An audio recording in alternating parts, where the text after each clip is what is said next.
any menstruating person in this country cannot make decisions over their own body. Even limit their ability to get gender affirmation treatment in their state.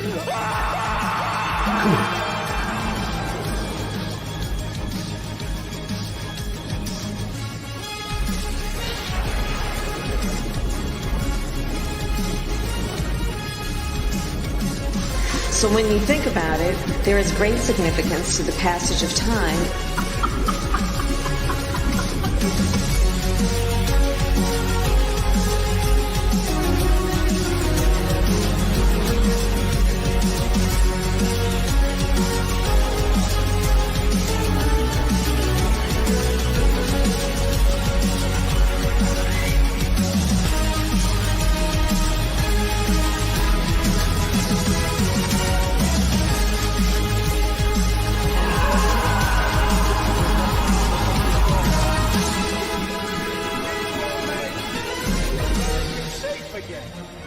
And we will make America great again. God bless you. I love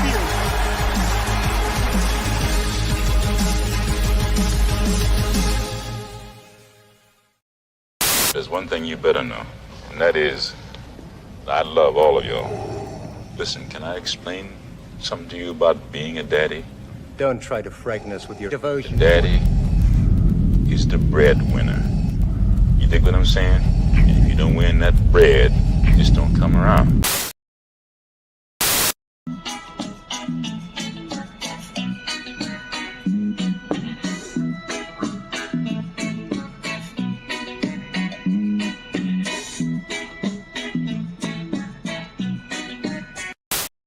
You know what, bitch? I'll tell you what.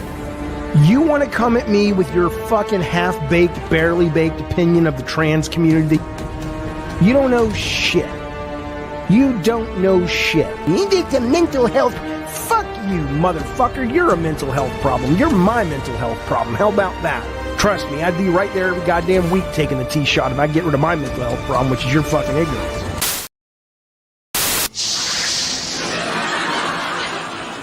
Damn you! Sutek gets filmed in front of a live studio audience. Damn you, Sutek.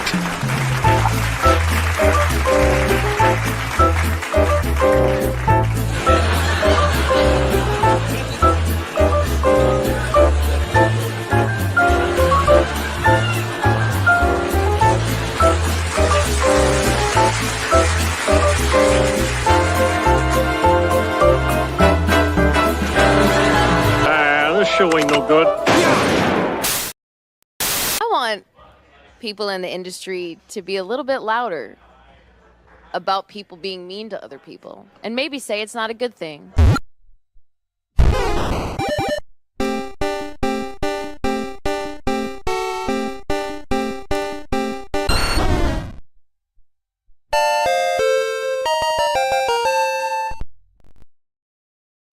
And I want to say this to the YouTube audience. I made my mistakes, but in all of my years of grifting, I have never profited from racism. I've earned every cent. And in all of my years of racism, I have never obstructed spear chuckers. And I think, too, that I can say that in my years of racism, that I welcome this kind of examination, because people have got to know whether or not they're grifter, racist. Well, I'm not a spear chucker. He's a smee. He's a smee. He's a smee. He's a smee. Hey. Power of one. The power of two. The power of Down to Papa Roach, please 182. the power of one. The power of two. The power of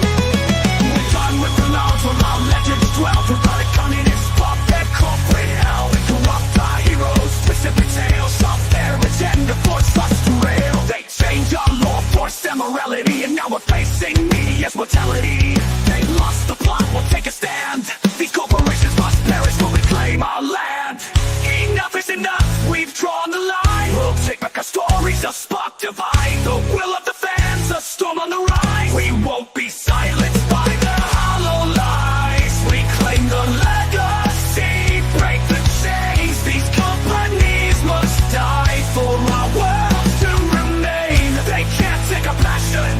We're holding the gates for every fan stands protecting the will to create.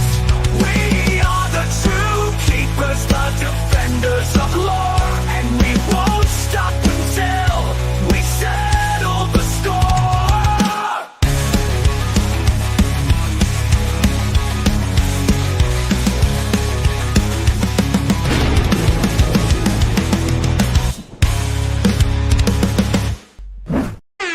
Woo! Hey, all right. Yeah! Oh, we ride, baby. Yeah! Yeah. Hail to the chat. Hail to the panel. Hail to the king, baby. It's episode 100, ladies, gentlemen, and nothing in between. Yo, I got my voice back. It's WTF Live. That's right, you mother lickers, you consonnets, you knuckleheads, you need... you need it. It's time to take out the trash. Again, as we always do, and clean up the latest and the not so greatest, freshly squeezed out bullshit from pop culture and politics. You are, for some reason, still watching Will of the Fans. And my name is Will.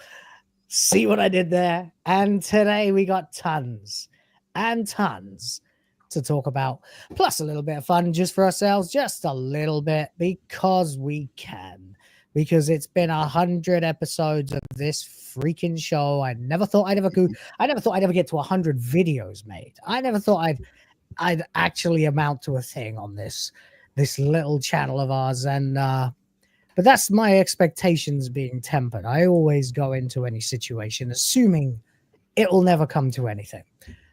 And yet, here we are, 100 episodes of this ridiculous show.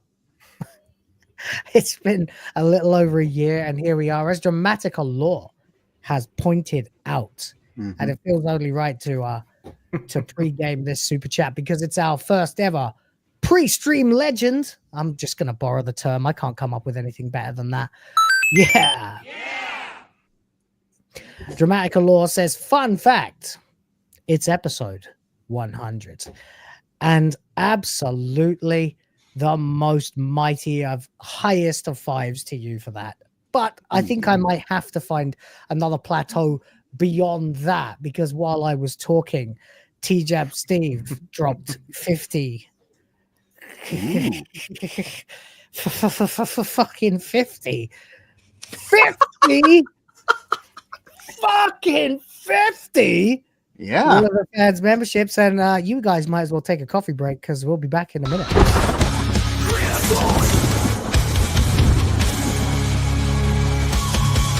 There's one thing you better know, and that is, I love all of y'all. Listen, can I explain something to you about being a daddy? Don't try to frighten us with your devotion. Daddy is the breadwinner. You dig what I'm saying? And if you don't win that bread, it just don't come around. Show them what you do.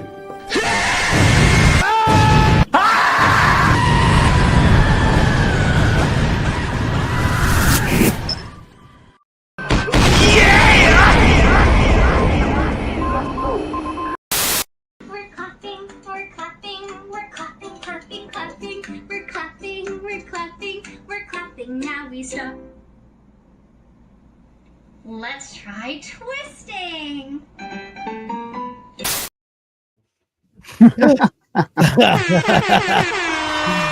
Ah, yes.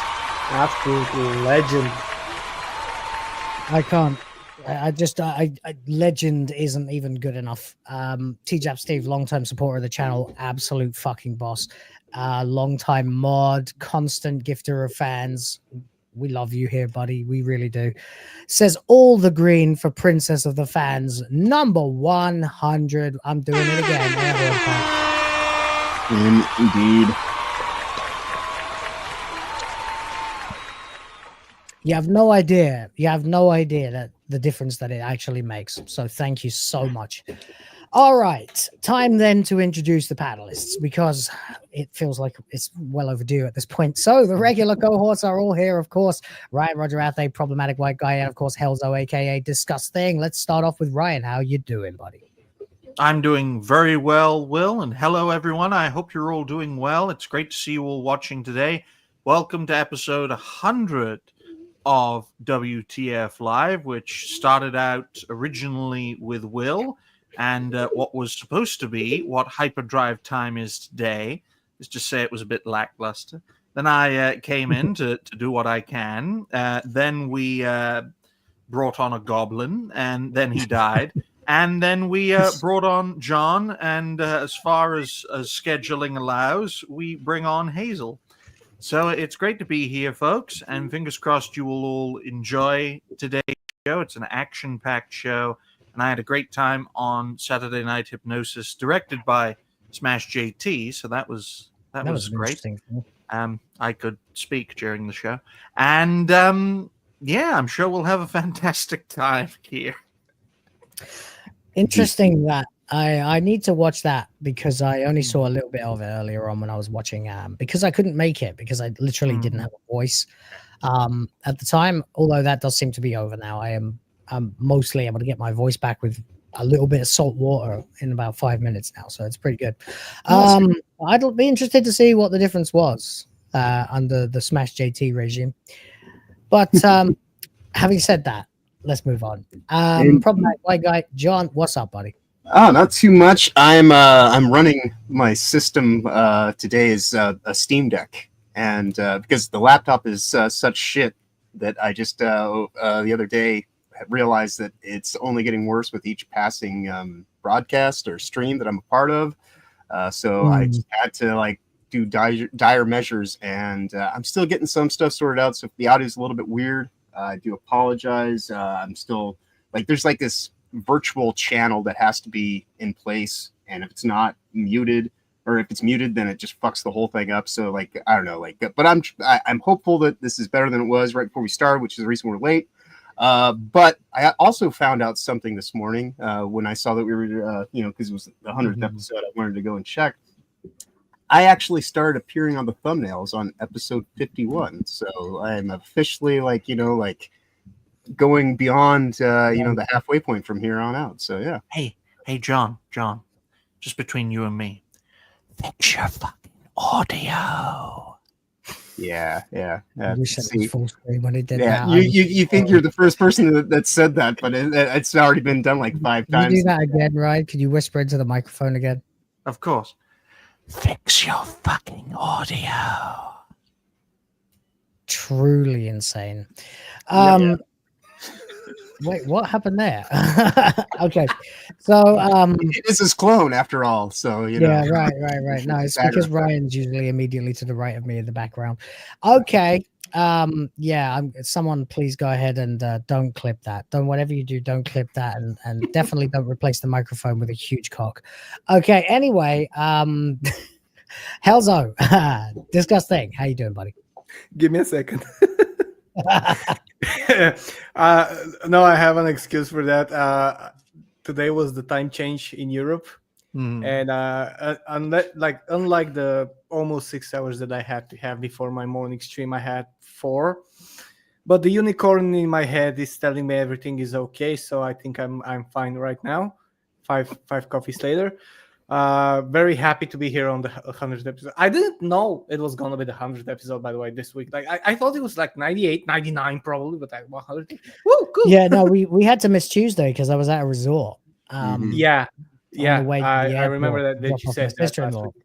Yeah, and so that's actually also how I got sick. I think a lot of rain and then that. So I'm glad I recovered in time for this one, and it didn't affect the last one either. To be honest, though, we delayed it for Iris, Rhoda. because Oh, he was sad that yeah, he we wasn't were. gonna be here I mean, I was pretty happy when it turned out that I was going to have to Yeah. miss that one, even though it was probably the best day of the week for us in terms of like supporting the channel and like getting people in to watch and stuff. Tuesday tends to do ridiculously well. But I was very happy for Eris Roda, who's again another who's done just so much long-term service to the channel. I was happy that would be the case. But anyway, carry on, man. Oh, yeah. Sorry, got lost in thought there. Yeah, so basically that's my main thing for today, because I truly didn't know it was the 100th episode. It was like, you were talking about in the previous episodes a lot, and I was like, yeah, that's gonna be something great. And when I saw what we're gonna talk about today, I was like, oh yes, today's the day. The sun is shining, the birds are chirping, everything is just fine. No, that's Atreus' smoke alarm. There's some amazing stuff Could that's be, yeah. happened in the last couple of weeks, and it all seems to be You can't reaching hear a it. sort of boiling point. It seems to be coming to a boil at this point, like a fucking blister that needs to be lanced. It's time.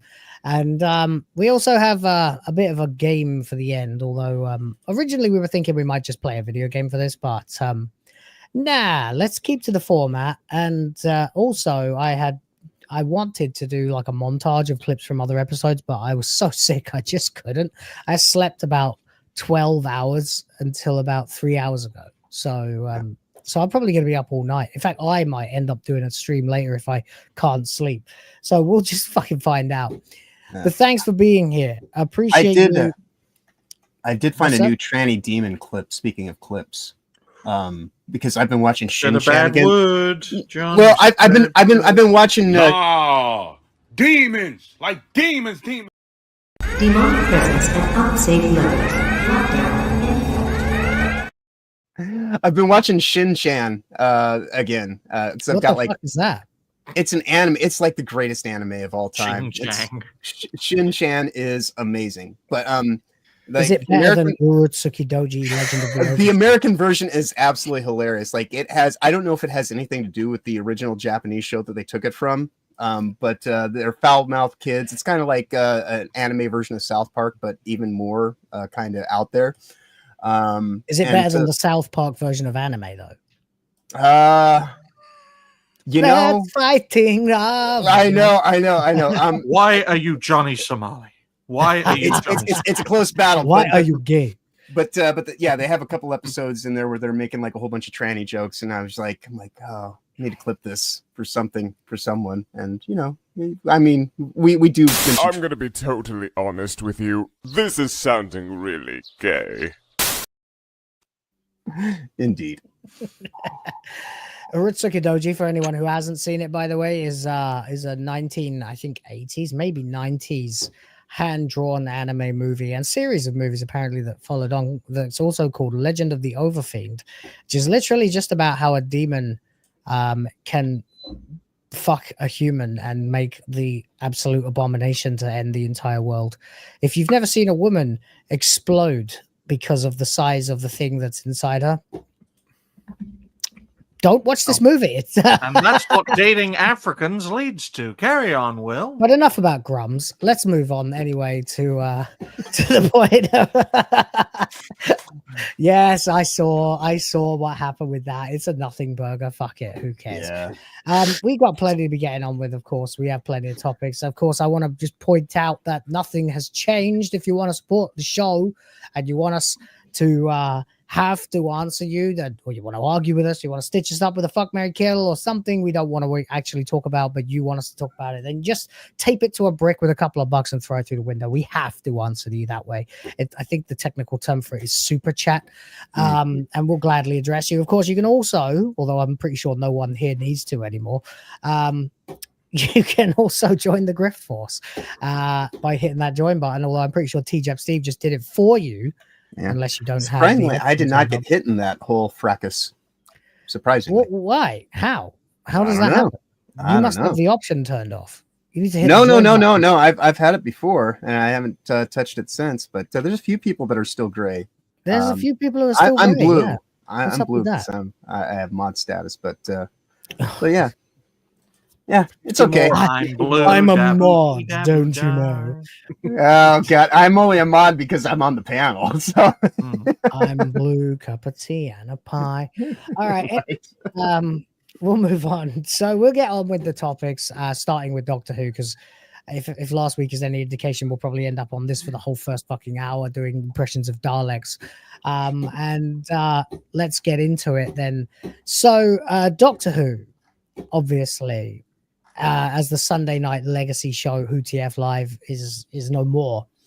It still feels right to talk about it. And then this poll came out recently with some very interesting data, because through it all, you know, all the ridiculous fell things that they've been through over the last calendar year plus the entirety of this year thus far, we have seen no one is interested in watching Doctor Who. Okay, no one is watching Doctor Who. If you are watching Doctor Who, you need to get your fucking head examined, because you are effectively watching something that hates you for watching it. And as a result, obviously the ratings went in the toilet. The show is dying. There's still no news whatsoever about a Christmas episode or a third series of the reboot or series 16 or whatever you want to fucking call it. But the really embarrassing part is the fact that YouGov released a poll to mark the 20th anniversary of modern Doctor Who. Okay, so they actually did a YouGov poll about a fucking TV show, and that part alone is worth talking about, because Doctor Who was quintessentially British, right? It was if you have like your Americana, I guess this would be Britannica, right? And Doctor Who is very much part of that. And one of the prevailing things that was still very British about the UK was Doctor Who. Like, for example, David Tennant being unconscious in his first episode until he gets a cup of tea, you know, stuff like that. And yet now they've gone out of their way to alienate actual British people as much as possible, to the extent that so far I don't think I've seen a single white person say a line in any of the trailers that have come out. You know, that reminds me of something I saw on X today. It was talking about all the various mayors in all your major cities being Muslim.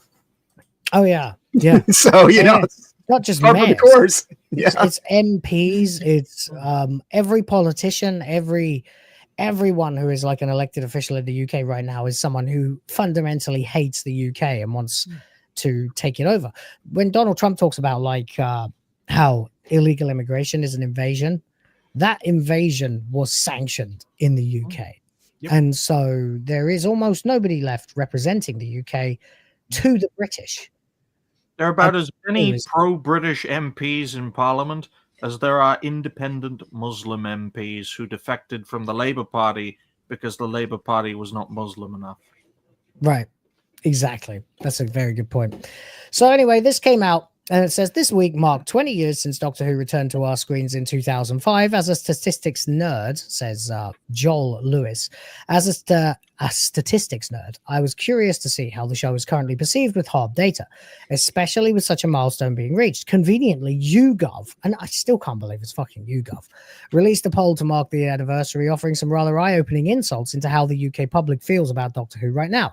Because this is a YouGov poll, known for surveying a broad cross-section of the UK population, the results give us a reliable snapshot of a more mainstream opinion, although it's worth pointing out that YouGov is incredibly left-leaning, like everything official is in the UK. Mm-hmm. And unfortunately, it's not all that flattering for a Most series things that bureaucratic, I would say, are kind of left-leaning at this point. Oh, absolutely, yeah. Used to be just the arts that were left. Now it's everything. For a series that spanned over 6 decades, the data suggests Doctor Who is more of a niche interest now than the cultural pillar it once was. According to the survey, 26% of UK adults said they have never seen either version of the show. Now, that might sound like it's a very small number, 26%, but we're talking here about people who've never seen it, like people who've never accidentally seen it on Christmas Day. Right. You know, stuff like that, when there's bugger all to do except watch BBC, and generally people do still in the UK at least turn on BBC One, BBC Two, watch whatever the hell's on. They end up watching EastEnders when they normally wouldn't, for example, just because they're probably asleep after Christmas dinner.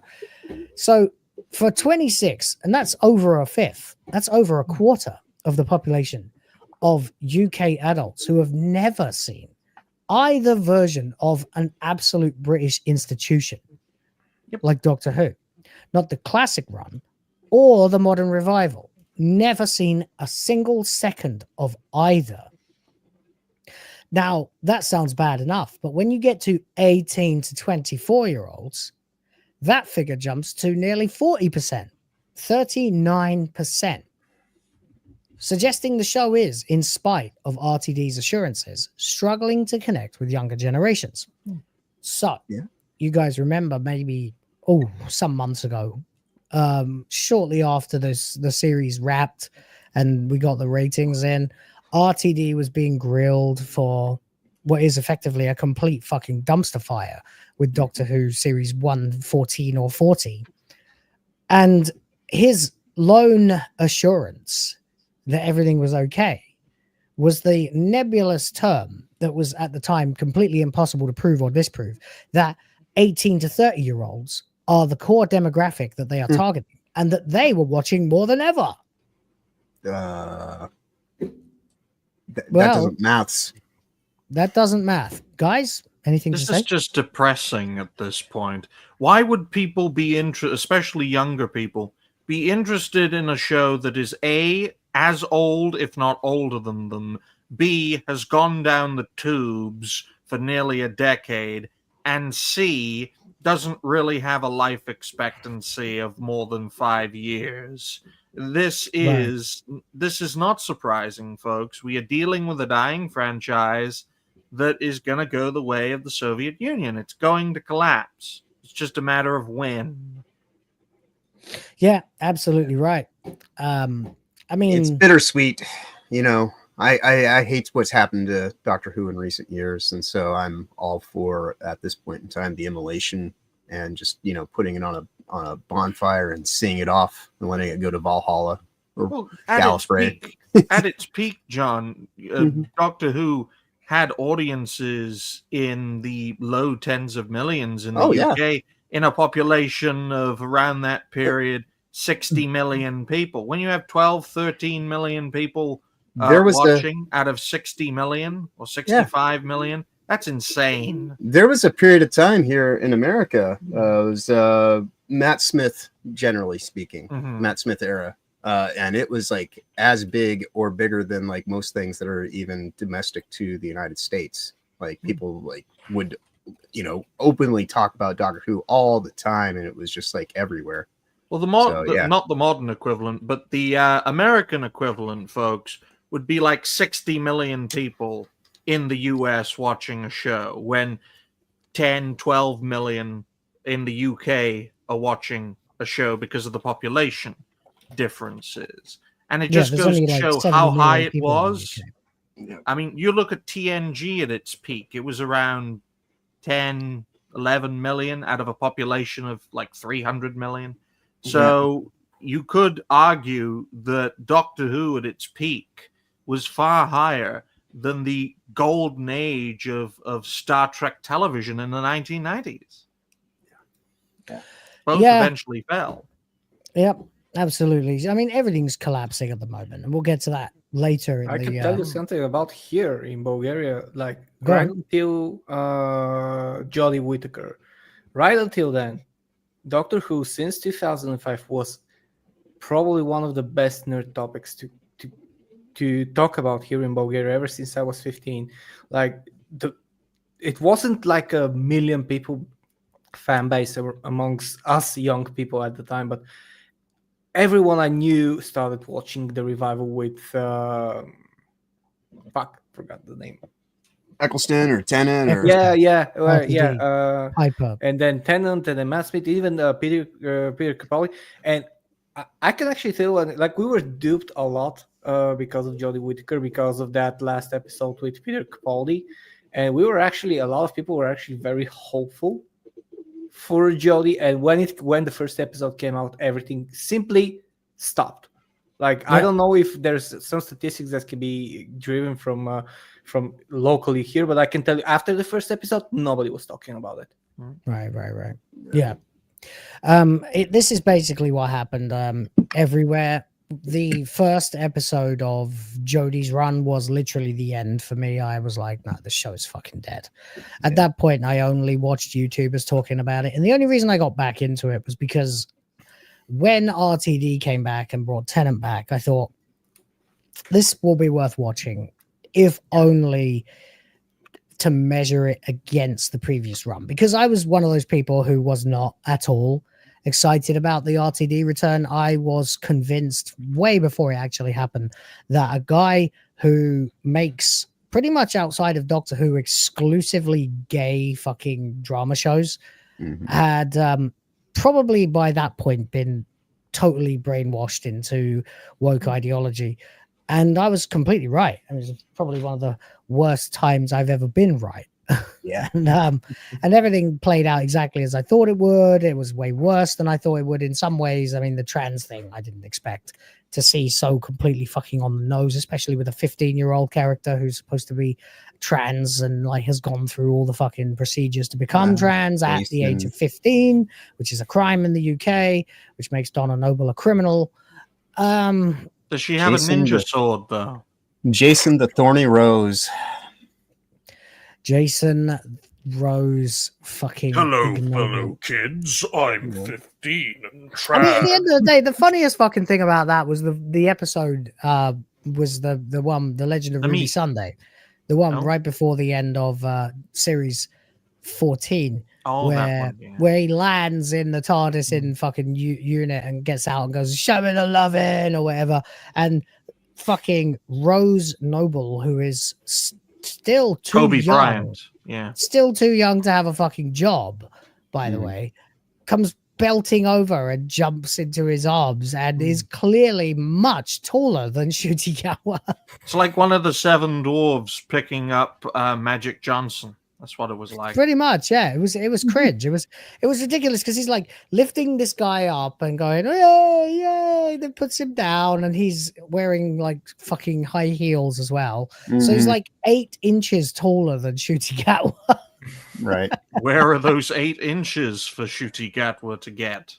No. I know where he'd like him. Why? Why? I'm gonna be totally honest with you. This is sounding really gay. Maybe they should get Grums to direct Disney Who and turn it into a porno. No, You don't know. Maybe he did on the back. You know, there's people still spurging out about my tweet earlier on where I just said in response to that, I said, so aren't you supposed to be sex positive, you leftists? And they were like, well, he scammed people. I'm like, you mean like USAID or the Biden administration or Anthony Fauci? Like, right. Why are you now you care? All right, fuck you, whatever. I can't, if I ever become a more prominent creator, I can't wait for people to start coming out of the woodwork and be like, he used to work at porn shops. Like, yeah, I've been talking about it. I'll even show you the video where I busted up a tranny demon. Yeah, so what are they going to say about me? They're going to be like, oh, one day he once had sex in a bush. Yeah, right? I was 19. I was 19 and the girl was down. Yeah, DTF. What would you do?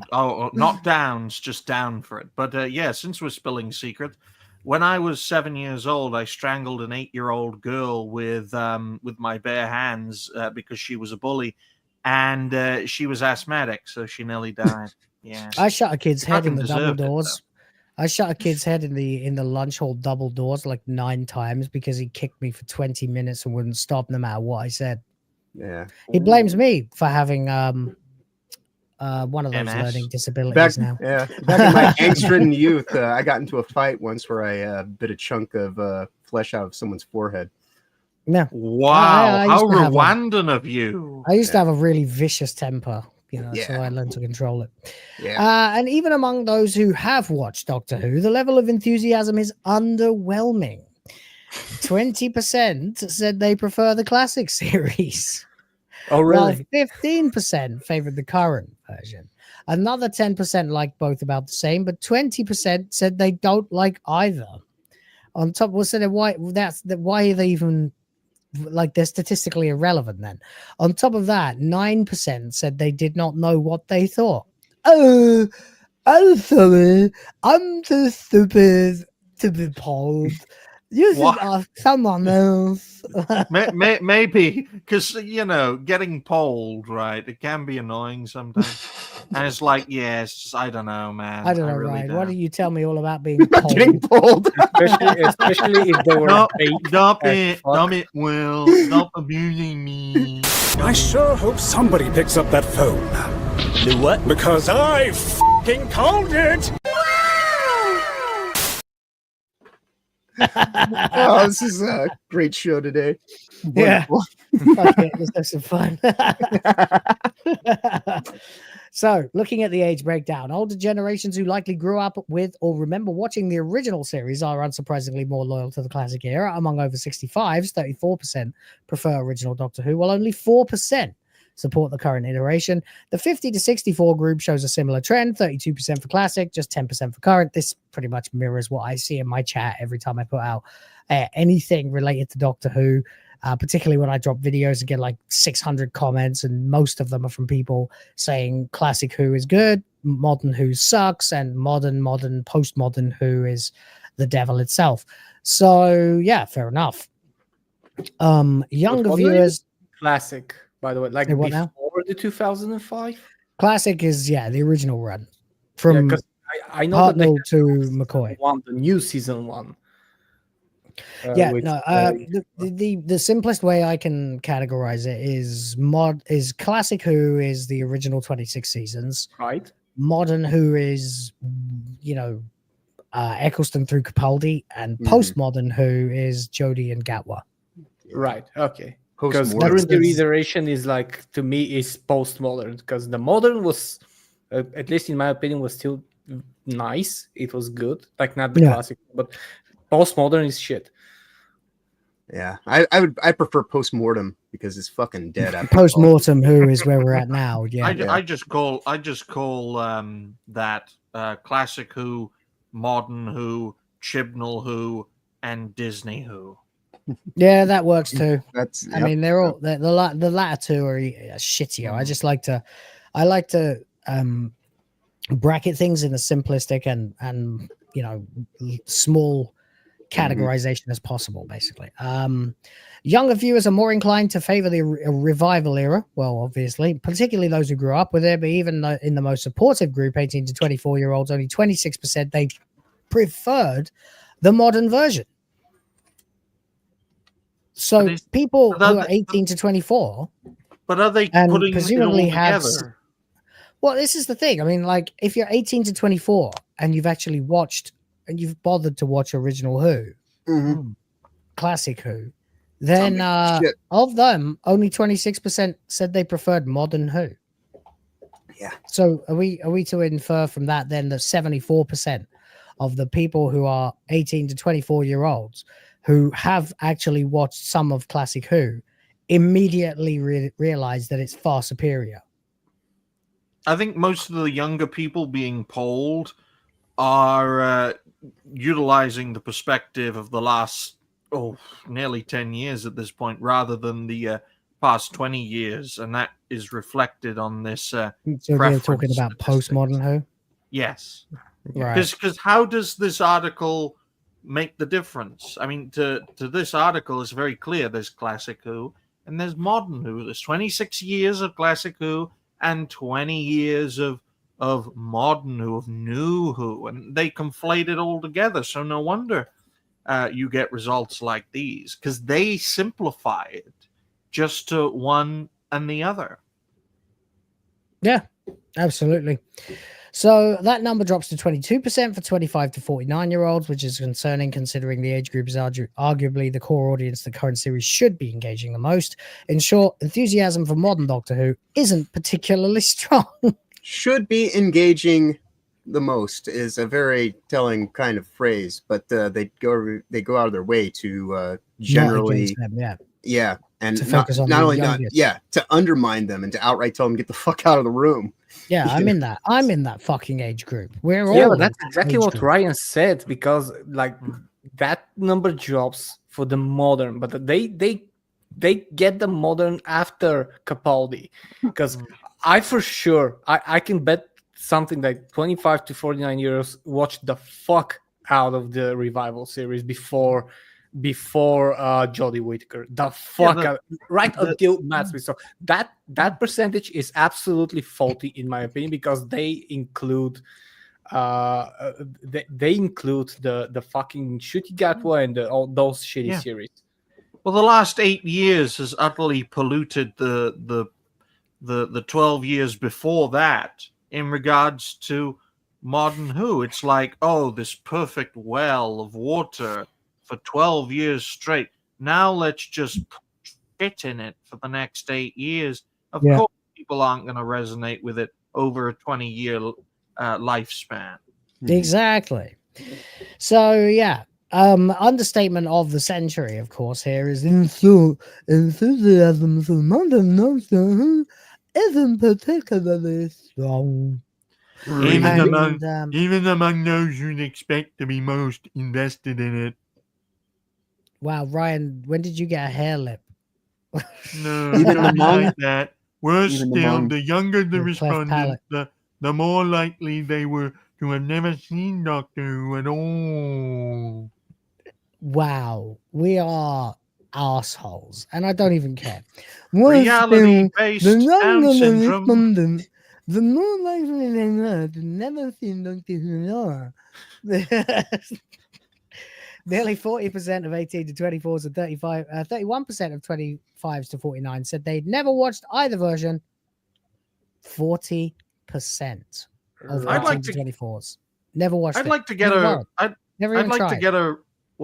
to get a racial and immigration background check on the respondents, because maybe you're all fucking foreigners. Yeah, that's another thing, especially with the youngsters. Like if you're interviewing and polling people who are, let's say, not into that stuff because they weren't in that country or weren't born in that country and getting infused in that culture, then yeah, of course the percentage will be like that. And I'm not saying the percentage is entirely wrong, but for some of it, it's very, very sus. Where was this poll taken? London, while you were dodging knives and ninja swords? It's like, hey, homeboy, you ever watched Doctor Who? Oh, you tried to stab me. Oh, ninja. Did you just say, hey, homeboy? Yeah, hey, Street. Whenever you say stuff like that, somehow you sound to me like the media in the 1980s. When hello, children.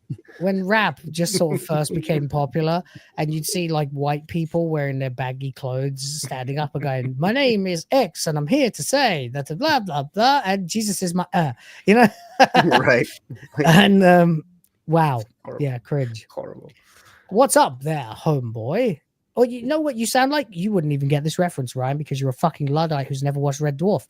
But you sound like Arnold fucking Rimmer in an episode where they all have to get together and band together to help each other, and he doesn't want to, and then someone like threatens Rimmer, so he turns around and goes, "Okay, homeboys, let's posse."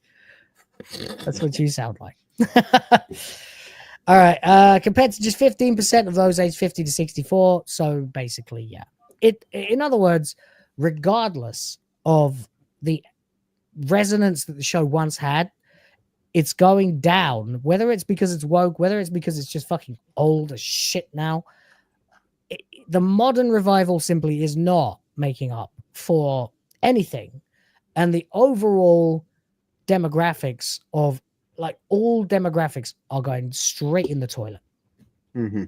And there you go.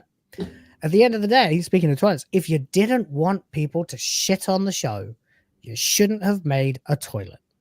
Yeah. There you go. Pretty much. Because it's going straight down the bowl. And at the end, it's a pretty sad statistic, because Doctor Who was absolutely like I got to know Doctor Who through the Revival series, by the way. because we here we hadn't heard anything about Doctor Who. It ended before the Iron Curtain fell, but the revival series was amazing. And then I got into a little bit of a classic, and it was amazing. And then came Jodie Whittaker, and did the deed. Terrible. I mean, it wasn't just that Jodie was the Doctor. It was, first of all, she's terrible, but even in the 20 minutes or so of TV before she actually appeared in series Black Mirror, she was. I just watched her in Black Mirror, and she was actually pretty okay. Like she was doing. She was okay in Black Mirror. She was good in Broadchurch because that played to her acting range. Yeah, but to take someone like that and cast her as a zany, wacky character is fucking nuts. She doesn't have that. She doesn't have a wacky bone in her body. I remember the first. Unless she's fucking a clown. There it is. Sorry, what? You heard the bone. You heard boner, and you came back. He heard wacky bone in her body fucking a clown. Yeah. I leave for a few minutes, and this is what this show turns into. That and the chat roasting you for not watching Red Dwarf. To be fair, this is what the show always was, Ryan. You just weren't paying attention. Yeah, always was, like the astronaut meme. Yeah. Anyway, this is not just about generational preferences. Generational apathy cuts across the board. Around 20 to 22% of every age group said they do not like either version and don't know. Responses sit between 8 and 12%. I don't know. I don't know. Okay. Just go back over there to the asylum and we'll talk to you later. That suggests a consistent level of distrust among the wider public, not just in younger viewers, but across all demographics. That's way too good, that voice, man. It sounds like you've spent some time around these people, you know. Yeah, I do sometimes care for the elderly, young people, and retards. Good. So at least from where the author is sitting, older audiences are keeping the flame of the classic series alive. Current era has some support among younger viewers, but even that is relatively soft, and among older viewers, support for the new era is virtually non-existent. This totally correlates to what I get in my comment sections. Most concerning of all, the youngest adults are the most disengaged altogether. And if there's one thing this franchise needs to stay relevant, it's a new generation of fans. Yeah, which they just aren't getting. You know why? Because people have not changed. They have not changed that much. 2-3 generations, people stay mostly the same. Yes, the technology changes, the attitudes may change a little bit here and there, but at the end of the day, people are still just people. And most people are aware of things like, you know, binary sexuality and you know, the fact that their country is overwhelmingly a certain color, despite what the media wants to say, which is why none of this stuff ever actually fucking resonates with anyone. It's a complete and total catastrophe. It's a disaster to assume that you can get the next generation by completely trying to alienate all the others. Yeah, people still need strong characters to get behind. And exactly. Shooty's anything but strong. He cries all the time. He runs away. He, you know, simps after like. Oh, he's a coward. He literally didn't defeat a single villain in the whole fucking show until Sutek. Yeah. That was it. I mean, it's just the character. There's nothing there for anybody to latch on to. Nothing. You know? It's trash. Yeah. So there you go. Doctor Who remains cooked. This is why, even if it wasn't for all the other ways that the show has fucking offended everybody and all the cringe it's caused, at the end of the day, you just aren't getting the numbers. And if you're not getting the numbers, you have no fucking audience. If you have no fucking audience, then there is no point continuing to spend money on production. Well, even that photograph looks like a sex pose. Yeah, it does look like how he probably looked at RTD during his casting interview. Mm-hmm. He's probably I got the job, right? And Russell is thinking, I can spread my syphilis. Kind of reminds me of that clip of Atreus. Yeah, it's that. It's the I'm finna come or whatever he said. Yep. I'm shocked. I don't know why why they keep saying finna. It's like, okay, so spelling errors are now cool, are they? Okay. You just described the black community as spelling error. Yeah, you and I line up quite well on that. that particular aspect of the race divide. I still think that people should be taught how to fucking spell. Yeah. That's just my mother's The influence. encouragement coming of out. ignorance is, the ultimate downfall of our society. Thank you, Zork. Episode 100, mother lickers. Let's get it. Let's have some fucking fun. We're going to go into our rankings soon. But first,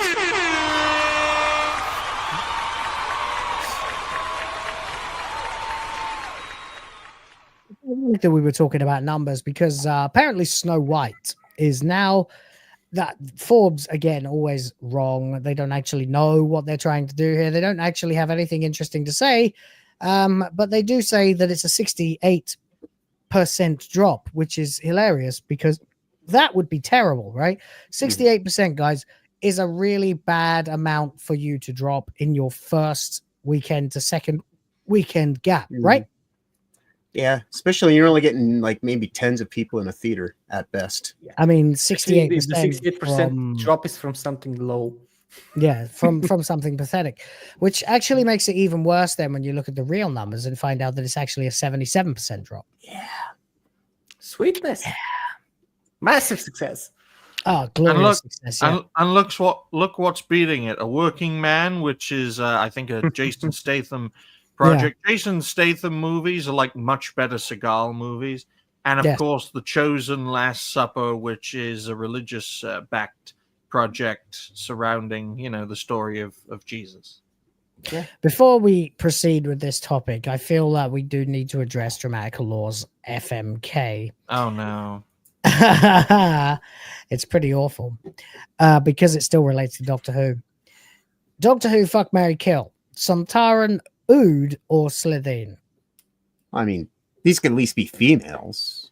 I would kill a Slitheen just for the fucking fun of it. I think I'd kill a Slitheen before I'd kill an Ood or a Sontaran. Ood are basically they're basically not bad guys. No. They're basically just a nice race. Ood are awesome. Very, very hideous people. Don't really want to marry a Sontaran. I mean, you'd be constantly dragged into conflict. I mean, Oods are known for their submissive nature, so I mean, if you married an Ood, you'd basically have a butler for the rest of your life. Yeah. Okay. Also, you can get freaky with the mouse. So it becomes whether you're going to fuck a Sontaran or a Slitheen. I think it's going to have to be the Sontaran. Yeah. I don't want to say that, but I think it has to be. The Slitheen look like disgusting obese women in green. Yeah. I mean Slovenes do look like SJWs. Little potato heads, though. So, I mean, you'll have to fuck a Sontaran from their extraction pipe, at the back of their neck. That'd be it, right? I mean, but how deep does that thing go? It doesn't look very deep. I don't think I could. Just the tip. Just for the tip, and the rest I use my hands or something. Like, how am I supposed to? I don't know. I mean, that's what you got to figure out. You got a better time. Do Sontarans have orifice exploration for the glory of the Sontaran Empire? Yeah, we're going Captain Kirk here with our alien dissection. Do Sontarans have orifices? Do they go to the toilet, for example? Do they because they're genetically cloned, aren't they? If they're fed through the back of their heads, I don't think so. Right? They don't even eat through their mouths. No. Yeah. I don't know if you could have sex with a Sontaran. I mean, the mouth is still you have a mouth. I guess you could get a hand job off one or something. Hey, look, might rip it off though. You might try killing a Sontaran, okay? Slitheen, vinegar, acid attack. That's like fucking Britain in this day and age. Just acid All attack. Right, okay. Kill Slitheen, attempts to fuck a Sontaran, and marry a Ood for the basically indentured servitude. Exactly. Right. Okay. I would fuck a nude. That's disgusting. No, listen. I have logic to this. Just enough of a gap before you said that we can totally clip it. Yes. Look. Let me explain. You can get freaky with the mouth. They're submissive by nature, so they can be the mistress. I think you might have just got around it by the similarity. Were loyal soldiers who will protect you. Yeah, I just don't think you can fuck one. I don't think. I mean, how would you do it? You'd need like. I don't think Viagra is going to be enough. You're going to need some hydraulics in there. You know. Well, in all seriousness, Hazel, because that's what I call you. The Ood spit their second brain out of their mouths. You want to get sucked off by something that had a brain in it, okay? Is that even a mouth? I'm gonna fuck its brain out. For all we know, that's vagina. But I will say, folks, the fact that Princess Mononoke is doing so well with only 330 theaters, damn. This is a great movie. Princess Mononoke is a fucking glorious masterpiece of a film. Yeah. And if you haven't seen it, you must immediately go and see it as soon as the show is. Look how well it's doing, considering how few theaters it has available. 330 theaters, and it has got 2/3 to almost. No, it's got 55% ish as much money as Snow White. If it released with less than 10% of the theaters. Exactly. If it released with 10 times the theaters, so that would be 3,300. It would get 10 times the gross, which would be $20 million. It would completely fucking eviscerate everything here. Yeah. The per theater numbers, it's nearly 10 times as much. It's more like 8 times as much. But yeah. I'm surprised it's Mononoke, actually. I'm surprised that it's Mononoke and not Spirited Away that they re-released, but I'm glad because Mononoke is far better than Spirited Away. Yeah, Spirited Away is good, but Mononoke is glorious. It took me like 3 years to convince my wife to watch an anime movie with me, and I made damn sure that when she agreed to it, it was fucking Mononoke. If it's not that, Perfect Blue. Those are like the two. That's a good one. That's a good one. Yeah. Well, Howl's Moving Castle. Howl's Moving Castle is excellent. My Neighbor Totoro is great, but it's for kids. You know. Yeah. But yeah, if you ever want to get people to watch anime and they've never watched it before, either Princess Mononoke or Perfect Blue. Because it does all the things that you expect. It does all the things in the first like half an hour that you expect anime to do to differentiate itself from Western animation. There's violence. There's like, some visceral shit like shooting a fucking guy's head clean off with a bow and arrow, demonic possession, glorious and at anime. the same time, it's subtle.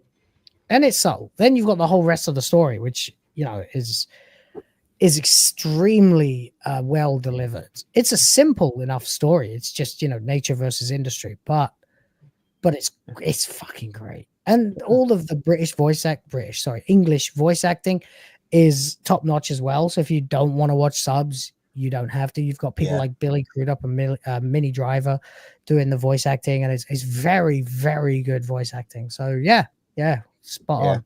I'm gonna watch it again now that I'm just thinking about it. Yeah, it's actually been less than a year since I last watched it. I showed it to the wife. I think while she was still pregnant with Princess of the Fans the first time, and she loved it so much. I'm thinking, damn man, I gotta watch that again. Great film. It's a timeless movie. You can watch it even after 50 more years. It's still gonna be amazing. It's a great movie. Yeah. It's so very good. Well, I thought we were misogynists that don't like female characters, and here we are praising. Yeah. Here's the excellent bow. I mean, to be fair, the real main character isn't exactly Kai herself. It's Ashitaka. He's the male main character, the hero of the story. She's vital to the plot, but she's not, she's a warrior princess who he falls in love with, and he wants to get involved in her rebellion against the industry that's going on, and the weaponization and the mining of metals and things like that. So it's his story, really. Yeah. But it's good that it's titled Princess Mononoke, because someone might actually watch it if they think that. But anyway, there you go. If you actually look at the numbers by comparison here, Disney Snow White is at 881 per theater. Princess Mononoke is at 6,000. Nearly 8 times. Let's say 5 times, just to be fair, because it's almost $900. Yeah. And you've got here 5 and a bit times the amount of money being made by a 30-year-old 2D hand animated Miyazaki movie. Yeah. With less theaters. How does Disney stop this? Studio Ghibli AI craze will water it down. Well, that's driving me nuts, man. Like, don't get me wrong. I understand that we're doing it as like a rebellion thing, and it's making the left spurg out because they think they seem to think that they own Miyazaki and Ghibli, but that's insane. Like, there's no actual political affiliation with that studio, and everybody loves it. So yeah, we can go right ahead and make Japan could give versions of Trump. two shits about all of our political ideologies. Yeah, exactly. Why would anyone care? So anyway, it's going horribly wrong, obviously, for Snow White. We can see this if we go back to our reliable little table here. We have got the Little Mermaid, Captain America, the Marvels, and Snow White. As of now, Snow White, it might just be gaining on the Marvels a little bit, but it's fucking terrible. Day 7, 54 million, 54.8, 55 million for the Marvels. Day 7 for Snow White. Day 8, 56. So that's that's 8. Domestic. Do you have it like combined, or is that not possible? Because that's combined is down here. Combined is trash. Yeah, at this point, let's have a look. It's made $100 million. That's too much. That's $101 million too much. Yeah. Oh. It's not even an accurate budget. They say it's 270 million, but actually, over the last couple of days, we've seen increasing numbers of articles coming out saying that it's actually 350 million.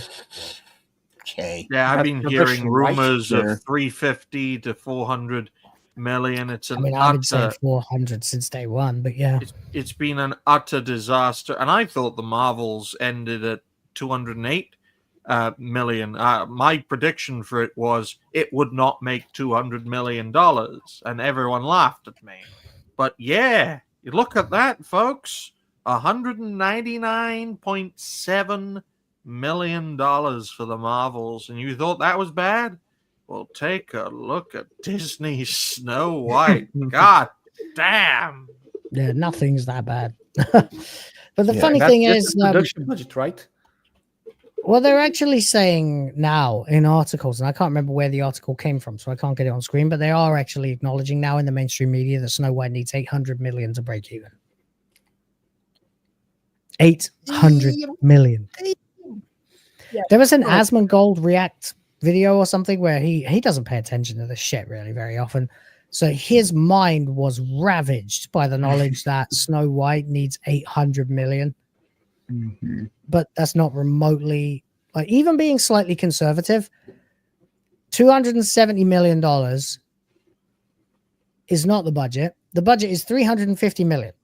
So if you then add 2.5 times for the whole marketing, distribution, and excess costs, etc., reshoots, blah blah blah blah blah, you end up with 700 million. But if you actually pay attention, you realize very quickly that it is in fact 800 million to break even, and that is considering the fact that Disney only makes a certain amount, doesn't make all the money that you actually see on the gross. So it would need 900, maybe $1 billion. No, it would need 800. 800 is when Disney could actually consider it profitable. Like they even considering their cut versus the studio's cut, the marketing company's cut, the distribution company's cut, 800. That's when Disney can say they are in the black. They're gonna get there, I'm sure. Then, yeah. I mean, there's no doubt. Obviously, I mean, here you are, second weekend, 100 million. Everyone knows that the real money from a movie is made after like 4 weekends. You know? Yeah, totally. You know, it really kicks in at the 2-month mark. Yeah, that's when it shows up. Look, guys, RMBK reactors don't explode. Okay, this is gonna be a great project. It's going to make bang for its buck, and give me 2 minutes. I'll be right back. Okay, that's perfectly fine. But look at this. Look at this. I mean, The Little Mermaid was meh. I mean, Captain America: Brave New World, bomb. The Marvels, super bomb. Disney's Snow White could well be an ultra bomb, folks. Yeah. It's absolutely insane. But as I said on Saturday Night Hypnosis, we are dealing with people who are not financially based. You look at Disney, $250 billion valued company. They could lose $1 billion a year for the next 250 years, and then they'll die. Way after all of us are long dead and gone, which is why it's very important to take the zeitgeist back and to win culturally, because you'll never win financially, because the opposition don't play financial games, as John always likes to point out with how these money models and engagement dollars work. John, why don't you provide some more context for that? Sure. Yeah. Like modern businesses, top-down structures are based on revenue schemes rather than profit models. And a profit model has to, actually involve a legitimate customer base, and there has to be some reciprocity there. But when you talk about revenue schemes, and like it's scheme in every sense of the word, like it's conniving, it's plotted, it's this and that, but it's also just a structure as well. So it is every sense. And so the whole idea behind doing a revenue scheme is to make it almost impossible to penetrate with actual facts on how anything is generated, because it's all about spin and narrative control. And so I call them either exposure dollars or engagement bucks, and that's what they operate off of. And as long as they can keep those revenue funds cycling in, through various stunts that they do and everything they can to just make it seem as though it is still a viable entity, they'll get propped up in a variety of ways. Like some of the biggest welfare queens in the United States specifically are corporate, slush funds. And I mean, that's what USAID is to some extent. But the money markets are the thing that are undermining a lot of people's ability to actually have creativity, more readily accessible here and now, because they've just figured out a way to dominate markets by buying up their competition, slanting the table to the point that there's a barrier of entry that keeps anybody else from getting in and competing at a actual level playing field, which is why you see the predominance of people actually now playing, games from 20, 30 years ago, watching old movies, Princess Mononoke, like we were just referring to. That's why this cultural dearth has taken place, is because it's all caught up in just using these funding models to homogenize everything, and you never get accurate stories. I gotta say, John, to me, the solution to these problems is to target the source, and that source can only be targeted effectively, in my view, through government power. You want to ensure a Dustborn is never made again? Well, regime change for Norway, folks. If you want all these projects to just fade away and turn to dust, you've got to look at the source, right? U.S. state-based propaganda. Exactly. So what we have here is an international problem, and it requires an international solution within all sorts of countries. I mean, Ubisoft have a base in fucking Bulgaria. That surprised me, considering they infect a lot of countries. But they make Assassin's Creed stuff here, by the way. It's only Assassin's Creed stuff. Well, well, they're about to be Chinese at this point. But the point I was going to make was, it's very simple. You want this problem to end? It can only end from the top down, because we've tried to highlight the problem from the bottom up, but we're not dealing with people who give a damn about profit margins. So they can have bomb after bomb after bomb after bomb. You're seeing 4 bombs on your screen, folks. They're still making them. Yep. And they won't stop until they're not slowing down. I mean, that Avengers movie looks absolutely fucking. I know it was just like a line of like 37 shares, but how do you even have a movie with that many people in it? Here's some Ghibli, I grew up calling it Ghibli. Ghibli memes. Obviously, people have turned meme formats into Ghibli stuff. So since it's kicking Snow White's ass so completely and utterly thoroughly, here are some Trump versions. These are particularly nice. They're really great. There's the McDonald's, of course, as well, and of course, setting down Volodymyr Zelensky, all done in Ghibli style, just to troll people. I really love that one. They completely captured that fucking look on that kid's face. Yeah. The magic of Ghibli. Oh, there's a Ghibli version of Fellowship of the Ring that we don't have time to watch, but you can go ahead. Then there's Pulp Fiction.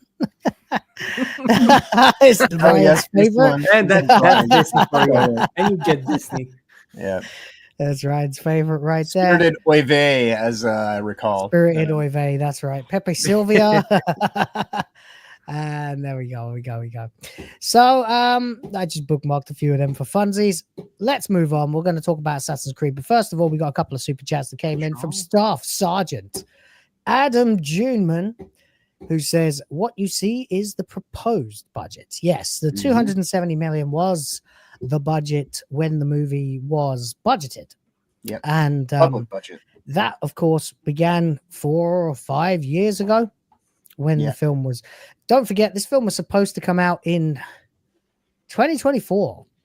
Early 2024. I think early. Yeah, it's a year out. They had to delay the movie an entire year because remember they were going to be facing competition from the Daily Wire version of Snow White with Brett Cooper, and of course history is laughing its ass off at that as well. Yeah, Brett Cooper is having the time of her life, and the Daily Wire is falling to fucking bits. I mean, it looks like they might go under. Yeah, fairly soon. Very surprising considering a Jew's running it. It's not just one Jew. But anyway, thank you, Adam Juman, for the $5, buddy. Appreciate you for that. He was not finished then. He says today's model is about money now and screw projections down the road. Yeah, it's very short-sighted. Dare I say, childish thinking. It's the kind of thinking that a child would do. Like how to outsmart like a 5-year-old. You go like, okay, I'll give you $2 today or 20 in 2 weeks.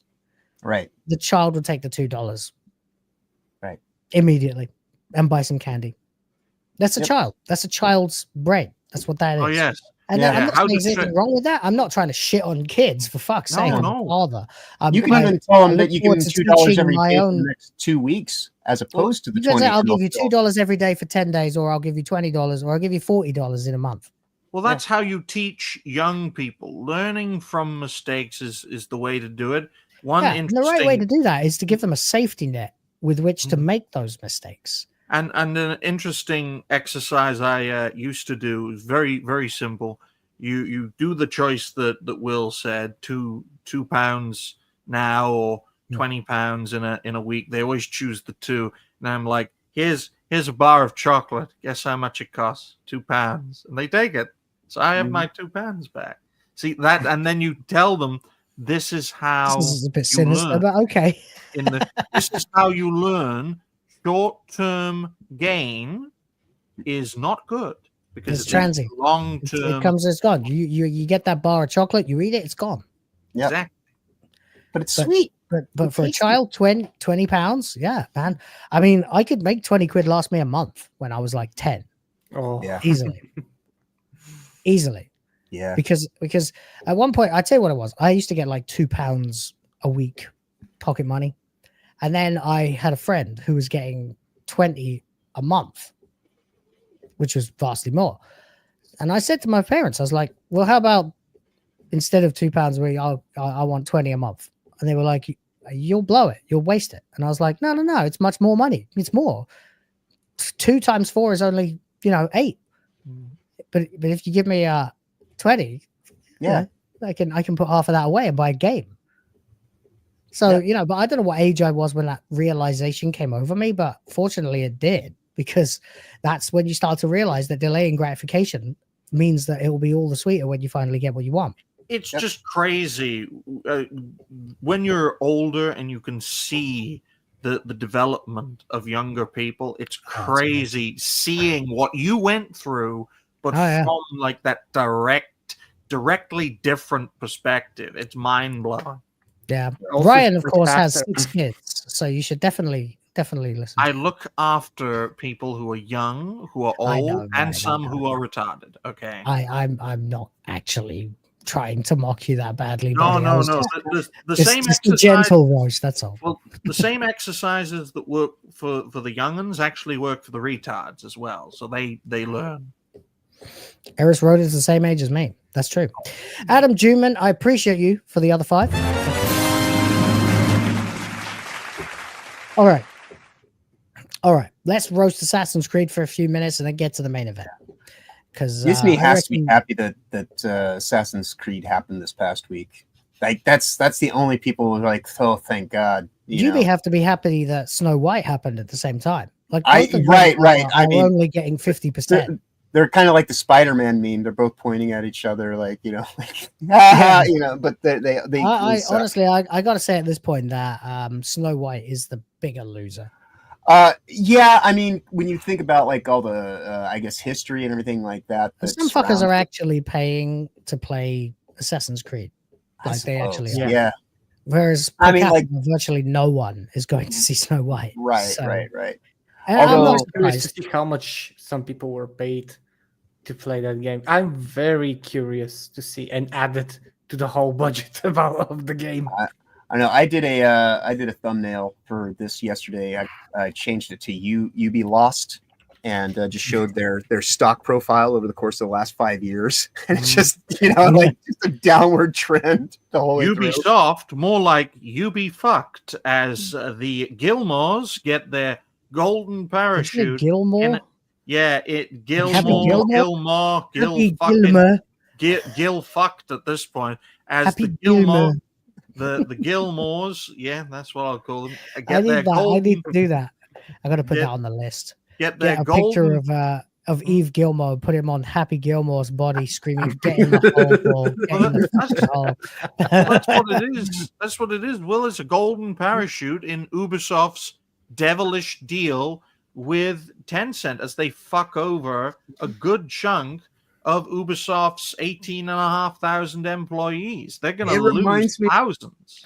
It reminds me of like a serial gambler, who's just completely addicted, who is going out on one last kind of like, they've got the loan shark saying, all right, now they're on the hook entirely. And the loan shark's just like, I'm going to fucking own your house. I'm going to own your wife. I'm going to own everything, I didn't have enough opportunity to make this case on SNH because big panel, we're all vying to speak, but Tencent has paid off half of Ubisoft's debts in return for this deal with the devil to give them a second chance, and it's good for Ubisoft's founders, the Gilmots or the Gilmores, whatever you want to call them. Gilmo. It's good for Tencent. And by the way, for every retard out there who calls him Ives, it's it's fucking Eve. I'm talking to you, Hypno. I'm talking to you, Smash. It's Eve. Don't pronounce the S. These are the kind of people who say Ypres instead of Eep for the battle. Okay. They took that Statue of Liberty, Will, and they never looked back. Yeah, you know it. Worcester shows. Sorry, it's just stuff like that really pisses me off. My mom was such a grammar Nazi, and I am too now. Go on, Ryan. Well, this deal, though, is great for Ubisoft's founders. It's fantastic for Tencent because they weren't the only ones bidding. I mean, Microsoft were bidding, EA were bidding, but Tencent managed to win the day. Their stake in this new subsidiary is 25%, which only increases their influence. Yep, it's a billion. In Ubisoft. And I think down the road, 5-10 years, I mean, the days of Ubisoft are over. Long live Tencent's Ubisoft. Ubisoft sucked. Yeah, I mean, they've got nothing now. They've felt it. Ubisoft is an empty brand label at this point. Exactly. I'm trying to find the meme. I've seen it all day on X, but I can't fucking find it now. Where it's basically someone going on the left panel, and then the right panel is the guy peering through the door. That format where it goes, Assassin's Creed is financially successful. Tell the truth. Right. Oh, you know, Yeah. we have 3 million players. No, Be the be real truthful truth. now. Be honest. Be honest, We yes. sold the company to China. There it is. There, yep, and that's exactly what that's their only saving grace this week is that the deal went through this week, so they can sit here and try to like spin. Because I mean, like I said, I took the stock projections from the last 5 years, and it's just it got up to $80.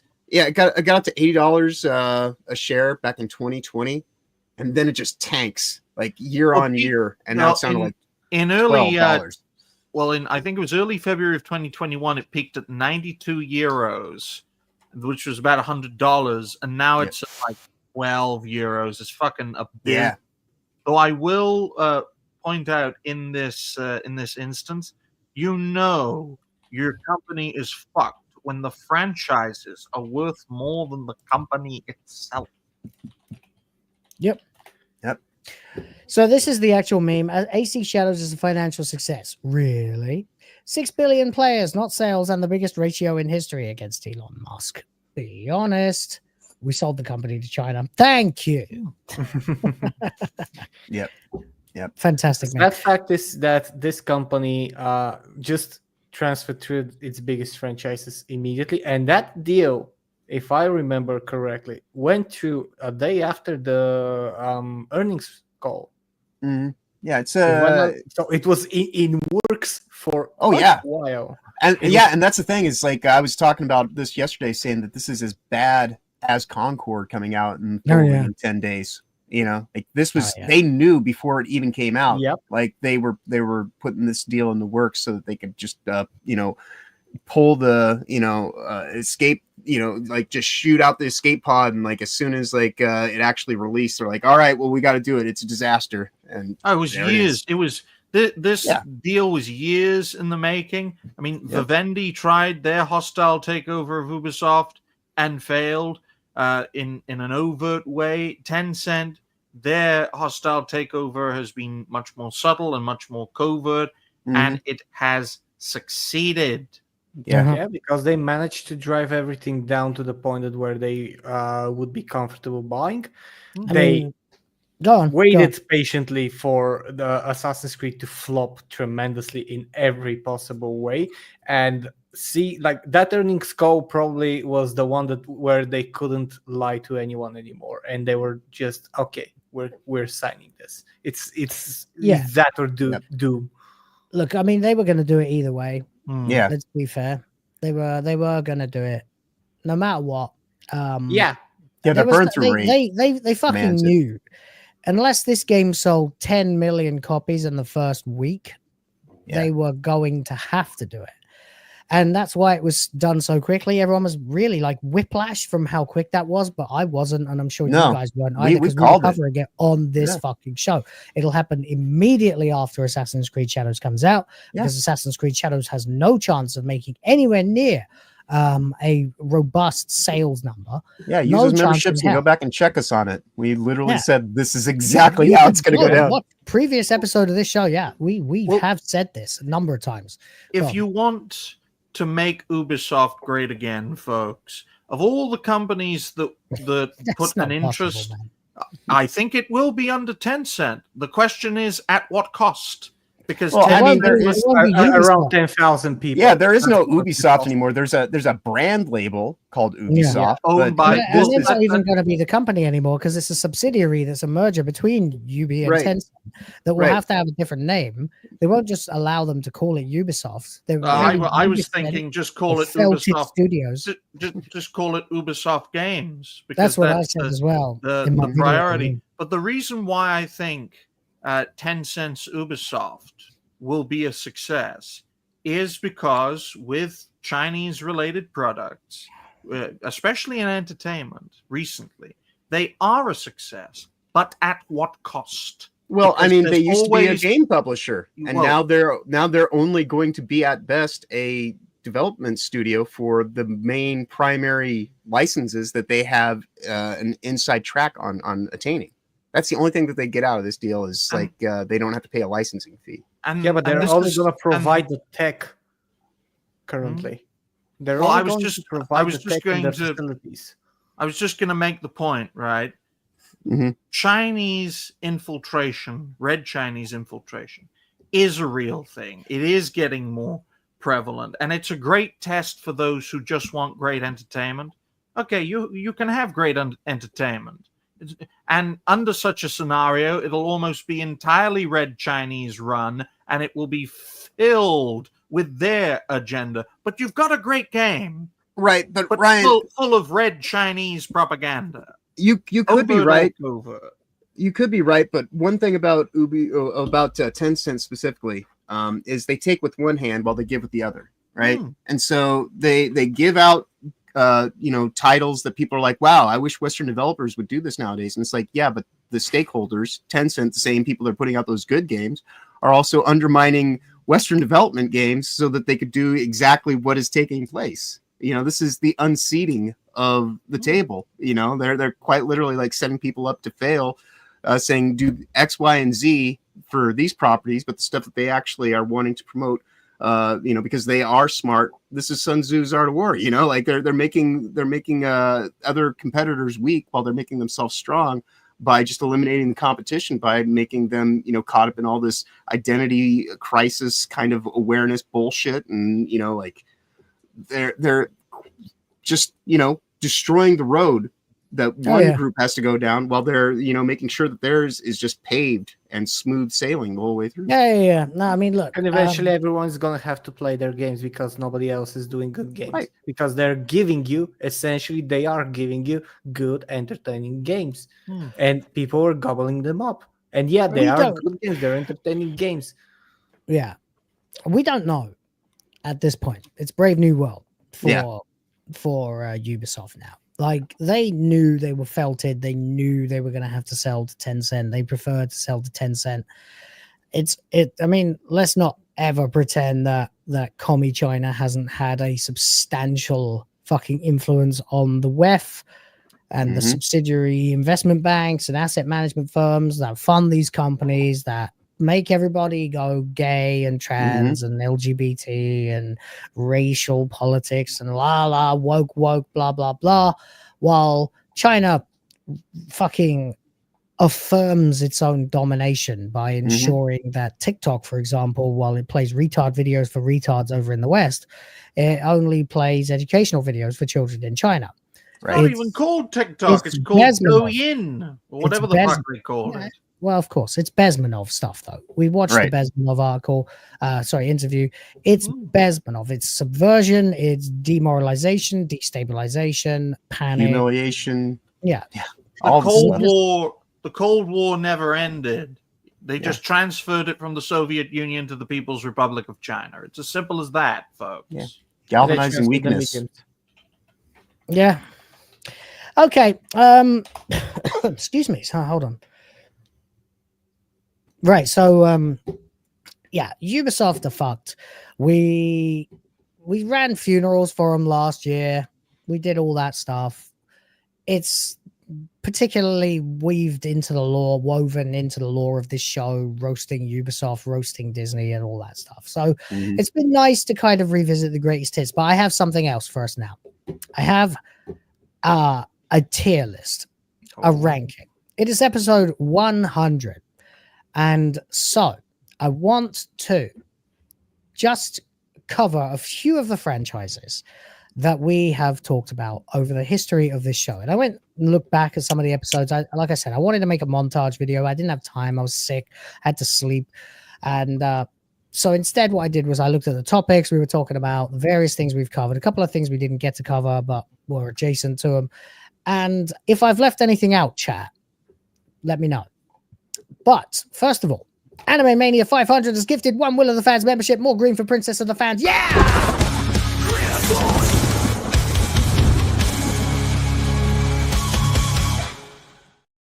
Thank you. Appreciate you. All right, let's get it on screen.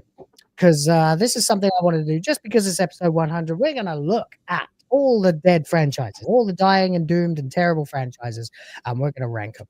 Oh, Jesus. Before I begin that, I know that's why I kind of wanted these topics to end a little earlier than they did. Yeah, this is a game. This is a game. We are doing a game today.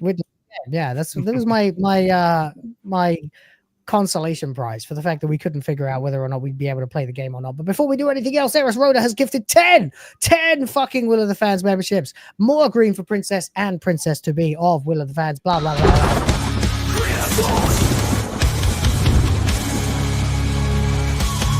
There's one thing you better know, and that is, I love all of y'all.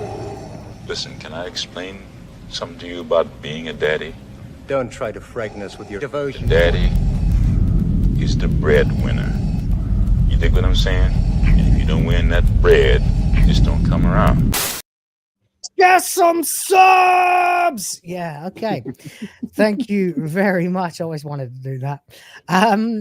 Okay, so here's how we are. We have got some franchises here that we have discussed on the show, some others that we never had time for, and blah, blah, blah, blah, blah.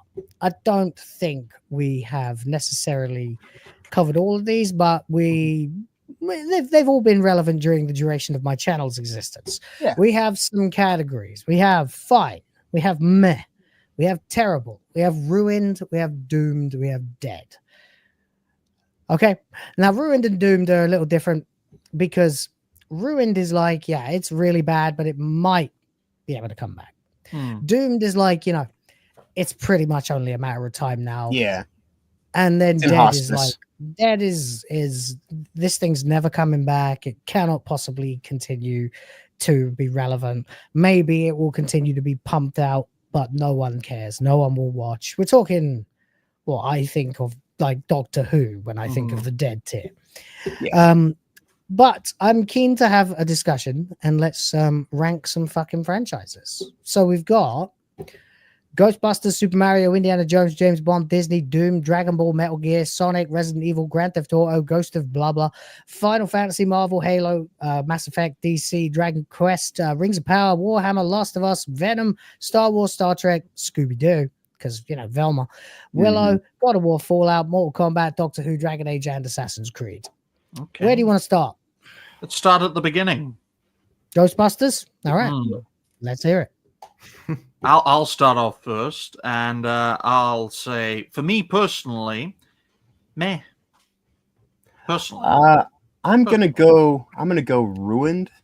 It could, in theory, maybe somehow undo, but I think it's a little bit worse than just meh. Christ, not every future film was 2016. Okay, I understand, and the one in between 2016 and the most recent one, that was kind of meh to fine, but the newest one I think ruined it. Yeah, the Frozen Empire. Yeah, I see. I'm more inclined to think meh too, because while it was probably ruined in 2016, it bounced back quite amicably or It's what the admirably. difference called terrible.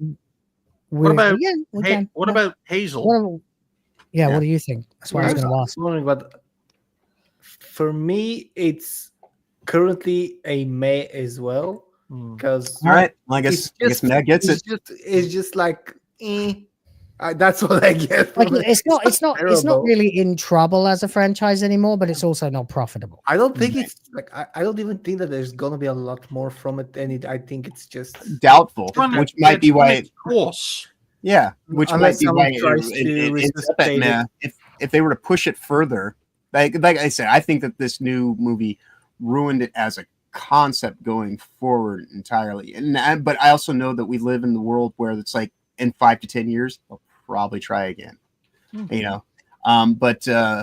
yeah, I mean, Mez, I find that it can be acceptable because I don't really think of Ghostbusters all that much. Like when I think of Ghostbusters, yeah, exactly. You don't think about it that much. You're not mourning it. Like I'd Yeah. say dead is like when you're mourning it. Doomed is like, okay, this really hurts. I'm not happy about this. Ruined is like just a bit better than that, I guess. Terrible is like it's really bad, but it could bounce back. Meh is like kind of the secret, like neck tier between everything's okay and everything's bad, where you just don't care anymore. It's in many ways, meh could almost be the worst one, but it's not. I'm using it as a it might be okay. It might not. It's whatever. Well, as for Superman, not Superman. Hey, Nintendo, Mario. I mean, he does wear red and blue. So Super Mario, fine. Moving on. Nothing wrong with Super Mario.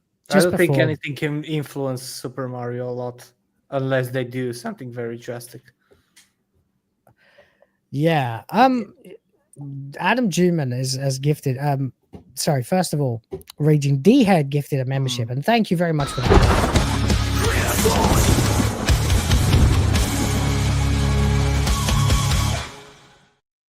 And then Adam Juman said, "Check your Steam account. I hope you like it." And this was after a conversation about how apparently I do not want, and yet simultaneously apparently want games with lots of penetration in them. So, but here's the thing. It hasn't loaded for me yet, Adam, so I'll keep an eye on it and just say thank you right now for the chat. I wonder if you've gotten Nazi Furry. I hope not. Whoops. It is a game. I'll keep an eye out for what the hell's going on here, and I'll let you know when it shows up. But in the meantime, guys, what else then? What's next? You want to do Mario's Mario? fine. Yeah. Mario's fine. Mario's don't even have to. I'd even say Sonic is also fine. Yep. Let's see. Doom, probably. Metal. I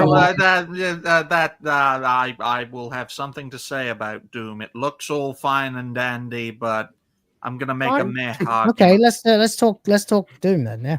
Okay, folks. Now, I first started noticing this during Doom Eternal when people made comparisons between Doom 2016 and Doom Eternal. The only little things. There was nothing wrong with Doom Eternal. They're both fantastic games. I'm sure Dark Ages will also be a fantastic game, but I am starting to notice something, and that is this a Doom game? I mean, the core concept, the environment is absolutely fine, but likewise with Doom's original run, it is moving away from the core that made it great. And for the original one that led to Doom 3, great game for its time, but it fundamentally wasn't a Doom game.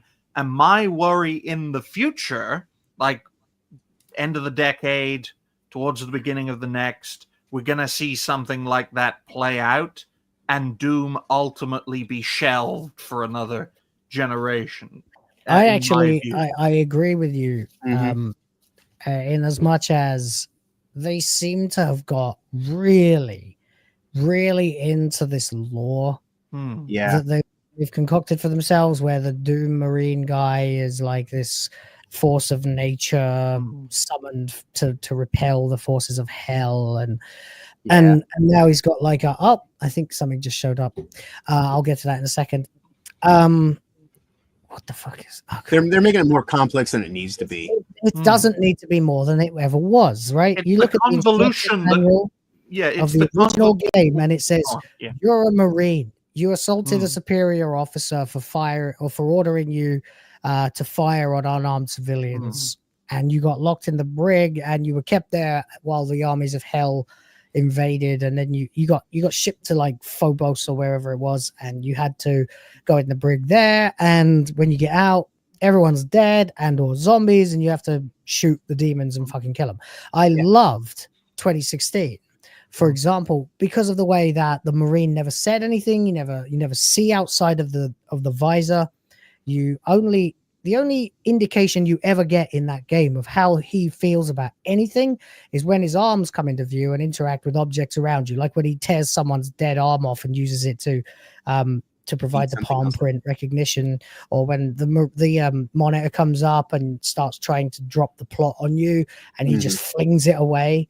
Or when he gets a gun, like a new gun. Yeah, and just sort of going. I think it is though the convolution that could lead to Doom being shelved again. It's a potential danger. There's nothing wrong at the moment, folks. Just like there was nothing wrong with the original Doom when it was a fucking craze in the 90s. Oh yeah, no, it's not like what it was then. But I share your concern that they are getting too into the weeds of trying to stick tons of lore and plot into it that doesn't need to be there. Don't get me wrong. I'm really into the lore videos that I've seen about the franchise with like the fucking heaven and hell and the makers and the and blah blah blah, Right. and I feel like anybody should be free to explore that at their leisure, but I don't think it should be in the game unless it's in the codex crap that you can read, which the Marine wouldn't give a fuck about reading. He just hates demons. It's almost kind of like a punk band that all of a sudden is now being revered for, like, you know, all that they did to like move music forward. And it's like they just wanted to play loud guitars and get laid. I'm very grateful though that Doom hit a low point in the mid 2000s, so it wouldn't get fucking infected with what we've seen recently with a lot of other franchises. The main reason why I'd say not everything is fine is because of where it's headed. The parallels seem to be concerning to me. Yeah. I think can be a. It could be a lot worse though. But I mean, it's not woke. It could do it smart. It's a 50-50. In my opinion. Could be way worse though. Like John Romero is married to. I'll put it in fine, but it can be at the bottom of fine. Yeah. But yeah, John Romero is now married to my former college department head for the game design. She was the person that I've referred to before, the president of Women in Games, the inaugural one. And so I mean, he having less involvement in Doom these days is the thing that's probably keeping it. You know? Oh my. Yeah. Now for Indiana Jones. I've been gifted a game. I'm gonna see if I can, if I dare, to get it up on the screen. Steve, on the screen, yeah. Get it up is kind of an interesting turn of phrase, actually, because I don't think I can actually show you this game. Well, why don't you send us a screenshot or something in the private chat? And we can I mean, because there's nothing on the page itself. Yeah, I was going to say the store page should at least be sanitized to a degree. The store page is sanitized until you scroll down. Yeah, to a degree. To a degree. Posts, at which point it is immediately just tits, tons and tons of tits, tits. Well, what's girls kissing and penetration. Oh, fellatio. Oh, what the hell did you get? Okay, what is this game called? Well, you'd be surprised, but adult-only titles porn. are the highest-selling. That's just porn. That is now Steam. Like this is just porn. Yeah, this that's is just Steam porn. Did you get JDA's new game? No, I got a book. This game is called The Seven Realms High Lathian. Interesting. It looks like kind of like if Game of Thrones was Zelda and was also simultaneously porn. The Seven Realms. Hardcore porn. Adam G-Man, you bastard. I accepted this before I knew what it was. It's yours now. And this is there's an Ultimate Collection as well. I'm officially a gooner at this point because there's no way around that. Yeah. The fact that this is detailed.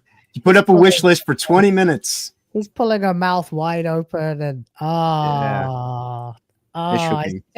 it's just fucking. It's just loads and loads of fucking. I could tell by the art style. Yeah, it's a sex simulator. Yeah. There it is. But it has cool fighting mechanics. There it is. Heavenly Jester asks where the 3-hour segment is on the stuff Grum said, and well, I already alluded to that. It's a nothing burger. Well, just to give you some, potential channels to check out. Check out Drizzle, Dragon, not Slayer, but another dragon. Teabag Man. Check out Woods. Check out Cassie. Check out Airbag. Check out Alyssa Mercante. They all fucking hate Grum. Yeah. Staff Sergeant Adam Juneman follows up from sending me that game with a $5 super chat. Says, I bought the game myself. Oh, I feel your pain, buddy. Thanks for sharing it. I didn't look at the description and found out the hard way. Thought it was a combat game. The hard way. Yeah. Truly, he did find that. Yes. Giggity. Titillating gameplay. Well, penetrating action.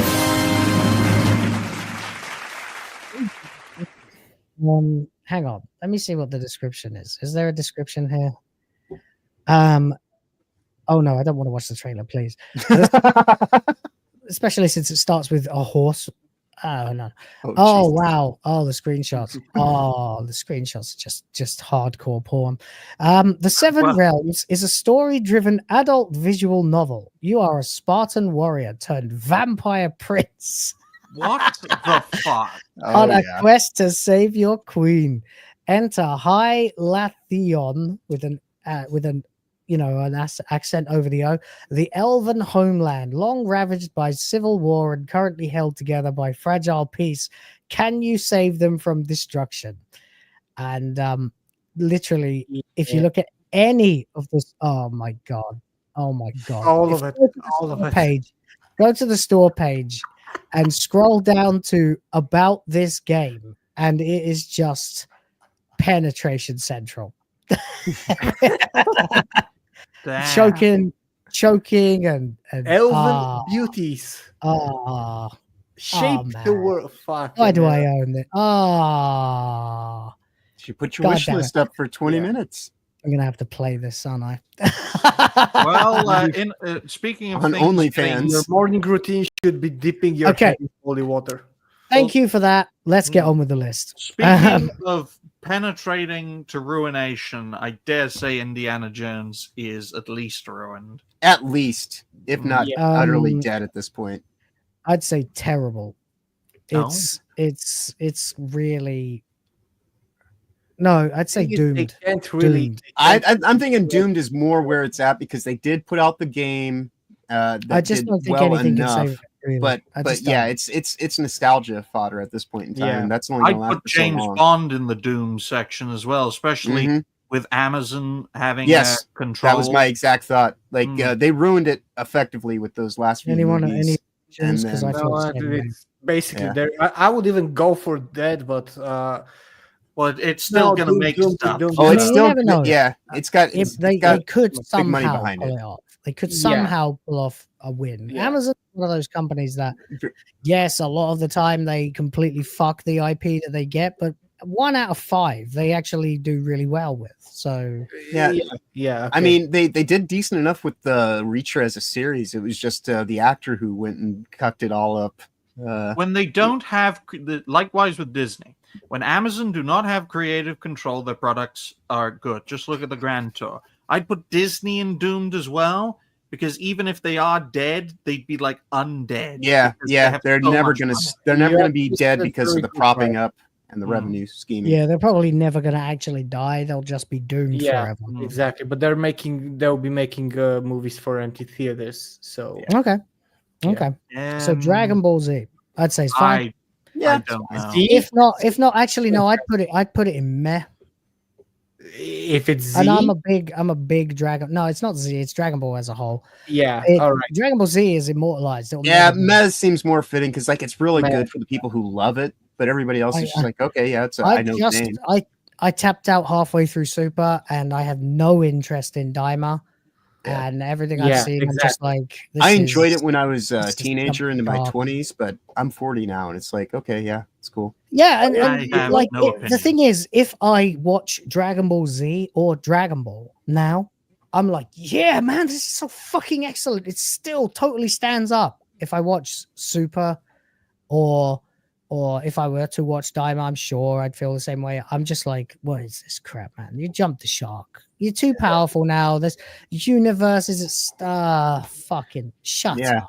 Yeah, it's totally the impossible. animation for me. The animation is a big thing because the art style's died as well. It's all like backed by computers now. There's no real artistry in it anymore.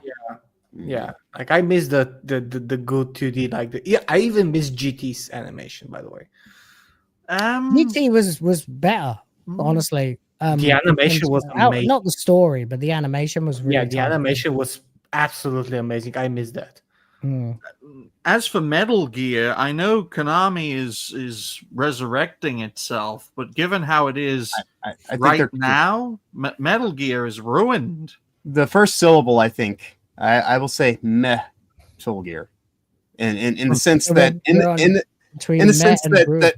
Yes, 5 was great. Survival was terrible. Like that was the worst thing that could ever happen to it. But they are at least, I think, owning up to the fact that it's like they're not even going to do much more with it than make up. Delta looks really fucking good.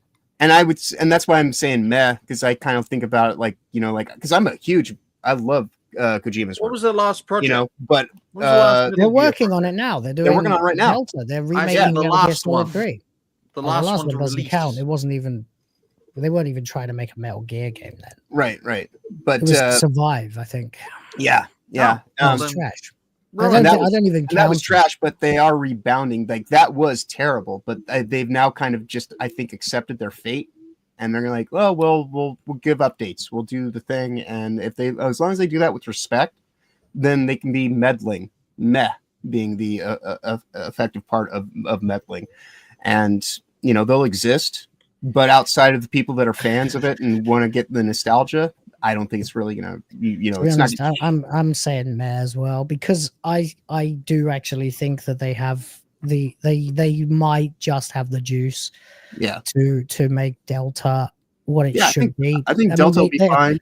Konami's in my good books right now because of the Suikoden revival as well. So yeah, that's their new Silent Hill's looking really good. I mean, I think that Silent Hill 2 remake was a bit gash, but it was okay. Well, that was an outsourced project. But that was outsourced, yeah. Silent Hill F's looking on point. That's pretty tight, yeah. Yeah. So I mean, put it in meh? Yeah, I think meh's the safe space for it. Anyone really disagree, or have we convinced you? No, You've convinced me. I'm not. Metal Gear is not something that I'm particularly into. Regretfully, yeah, that's fine. That's fine. I think that the Delta remake can potentially save it. What about Resident Evil? I don't. This is a tough one. This is a tough Resident Evil, so this is tough as fuck because for every massive home run they hit, they seem to follow it up with a total catastrophe. Doesn't that just describe Capcom? Yes, actually, yeah. Fair. I think this might be another meh. Like it'll have its fans that are its fans, but outside of that, it's just like okay. It's not what it was when RE2 came out. I would have put it in fine. Yeah, because it's certainly not attracting new people for it to be fine. Yeah. Well, here's the question: we get relegated to nostalgia, and it's fans. I don't think it is producing new fans. That I will say. Yeah. Well, here is a question: when was the last original Resident Evil game released? Not a remake, not a remaster. When was the last original? There was 8. The one with the lady with the big tits. Village. When was that? The Village. That was years ago. That was before COVID, wasn't it? Oh, right around then. Yeah. Just check it quickly. It's in 2021, actually. All right. So 4 years ago. Yeah, it is during COVID, and it was actually, in my opinion, it was a very, very nice rendition. But afterwards, I don't remember anything. They haven't announced anything recently. They're probably working on a 9, because at this point they've just released the remake of 4, which was meh. The remake of 3 was widely I never played it, but it was widely considered to be complete trash. 2 was considered to be a masterpiece. I hope they said it in Germany. Right. Yeah, I think meh. Yeah, I think it's just in limbo at the moment. It's just their thing. It's there. People like it. If they like it, if they don't, they don't.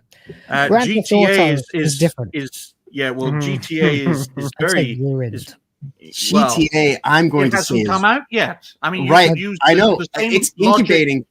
Based on the news we have, but I can smell the shit cooking in the oven, and like it is filling up the house. To quote John, I understand, but if we're going to use the same metric with Metal Gear, then we're going to have to understand that right here, right now, GTA under Rockstar's control is in a fantastic position, especially from a financial standpoint. Financially, but the will of the fans is waning. is in the toilet. Yeah, I know. I couldn't believe I had to actually say that, but it is like overwhelmingly negative. Like the houses are gone. Well, one of them's still there. Basically, everyone who was instrumental in the franchise is gone. Yeah, and that's what I mean by why I'm calling it ruined, because it doesn't actually have the structure. It has a name. everyone has DEI training to even work at Rockstar now. Yep. I mean, they wouldn't hire me. You make fun of tranoids. Grand Theft Auto as well as anybody. You know, if not, you know, like, I mean, I've literally spent over a year of my life playing GTA Online alone. And you were going to work for them and stuff, yeah. Right. I'd say ruined, frankly. But yeah, to me, it's ruined. Speculation I'm willing to notch it up to terrible, just simply because I know I have a personal kind of affinity for it. But terrible. But the structure, the structure is utterly ruined. But it will still sell to normies and things like that. I'll since Will, you know, shameless plug, looking at this from a reality-based perspective, what quantifies success, and whether we like it or not, it boils down to terrible can still be successful, and that can even be successful. In a financially based world, GTA 6 is going to make more money than I can ever count in my lifetime. Sure. I think it'll be ruined if ever they release a GTA 7 or I'm not really thinking financially. I'm thinking sort of in terms of the ethos. Right. Oh, the zeitgeist. Right. And that's where I'm saying that it's ruined, is because it is just a shell of its former self. It's a label. It's a brand. From what I can tell, it looks fucked. Like, it looks like they are in fact going to be going down the rabbit hole. This isn't a permanent list, by the way. I mean, we might do this again at some point. We do this every 50 right episodes. Now, I guess I could put it in terrible and say that's how it looks to me. Yeah, it looks like it's terrible. Terrible works for the moment. We'll know once the game finally comes out if it is utterly ruined, or just the internals are ruined. But the internals, might be wrong. It might be a masterpiece. They might allow you to make fun of trans. Yeah. Also, you have Fight that is still very, very popular. So that's what. Yeah. What about? But terrible things can do well. Well, I'd just like to say one more thing. Can we all just put Willow in the dead spot? Yeah, go for it. Agree. And Dragon Age at this point. Oh yeah. Okay, so Dragon Age, I would put it at doomed. Well, I'm calling it dead. No, I'd say dead because they're never going to make another Dragon Age game ever again. It's dead. It's part of the downfall. Never coming back. Ever. Yeah. Okay, I can agree. Maybe it will be at least 10 years before someone attempts. They've convinced me. Yeah, dead. Yeah, it's pretty dead. It's the deadest of the dead. I think it's dead at this point. Ghost of Tsushima / Yote. Oh, it's definitely not meh because we all have opinions about it. Yeah, so, one it might end up being very ruined, but right now it's at least terrible. Yeah, one is fine. I'd say ruined. Yeah, Tsushima is fine. Yote is doomed. So equation. I mean, I was gonna say, like, I'm going just terrible because I think much like Grand Theft Auto, totally ruined internally, but we'll see how it does. It still might. Right now, it looks terrible. Yeah, but it's totally terrible. If it comes out and has a financial failure, utterly ruined at that point. Okay, but it's at least terrible right now. Perhaps we don't even need the ruined tier. Although, actually, I might argue that Final Fantasy belongs in ruined. Yeah. Is it really Final Fantasy anymore? Exactly. It's nothing like it was. Betrayed everything that it ever was. Yeah, and it's just kind it's of, not in danger of dying, but it's yeah, completely lost touch with itself. Yeah. So you know that's why I think ruined. Yeah. You know that game Expedition 33, I think, is really going to showcase how Final Fantasy lost its way, because in Expedition 33, that Final Fantasy like original style of gameplay, the turn-based gameplay, is going to be a part of that, combined with RPG elements. Just look at how Suikoden's done. It's done really well. And it's turn-based, and it's not even glamorous turn-based like Final Fantasy 8 or 9 or 10. It's trad turn-based. It's like Super Nintendo turn-based in terms of the actual combat mechanics, and it is done gangbusters. So yeah, there's an outcry for trad JRPGs. Mm-hmm. And good. Glad to see it. I've been fucking crying about that for years. Adam Juneman has just popped up with another $5, and thank you, bud. He says, if you go with just the Star Trek games, they're good. Just don't add the new TV shows and movies. I'm afraid we have to. Yeah. Because it's the franchise as a whole. Yeah. Sadly, we do have to include those things. Yeah. which is probably not going to work in his favor. But thanks anyway, buddy. Which is part of the reason why I would argue Final Fantasy is ruined, because it is also entangled with the Kingdom Hearts, lore and all that kind of silly fuckery as well. Oh, I mean, that's got fucking nothing anymore either. It doesn't make any sense. The next, I'll make a bold statement here. The next 4 are all doomed. Marvel is doomed. I agree. Doomed at best. Yeah. No, it's gonna keep pumping. It's gonna be like this. It's gonna. I don't think it's dead yet. It's not dead. It's not dead. It is more than ruined though, because like I outwardly just don't. I mean, aside from Deadpool versus Wolverine, which as Ryan's pointed out was not under their creative control. Not directly. Okay, everyone was employed by Disney, but they were almost all foxhole. Right. It was in the spirit of something else. So I mean, like, and it's more than ruined at this point. Like I have not watched. Yeah, I was gonna say I haven't watched anything since Shite-Hulk, other than Deadpool versus Wolverine, and I didn't even pay to watch that. I just pirated it. I mean, it's all the next 4 though. They will have future projects, but their prospects are dim. That's why I'd put the Marvel, Mass Effect, and DC in the Doom section. There's a lot to unpack, but by the way, I missed a super chat, so please let me no worries. Acknowledge. Raging D-Head, sorry about that. Says I can live with Alan Richson being a tool as long as he keeps churning out the good action. Is that the guy who played Aquaman in Smallville? Are we talking about that guy? Alan Richson. Is that the dude from Reacher that I mentioned? Yeah, he's the Reacher. He's Reacher. Right.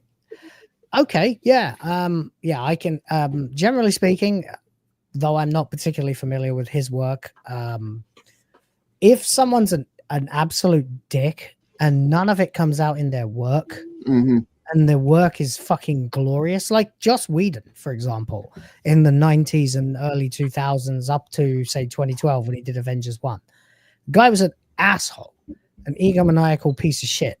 Yeah. But Buffy, Firefly, Angel, fucking, and leading all the way up to Avengers 1. So, it's no wonder you're then a that fucking prick, but your work is good, I'm on board. Yeah. Well, it was no wonder then that they tried to get him on for the Justice League with a record like that.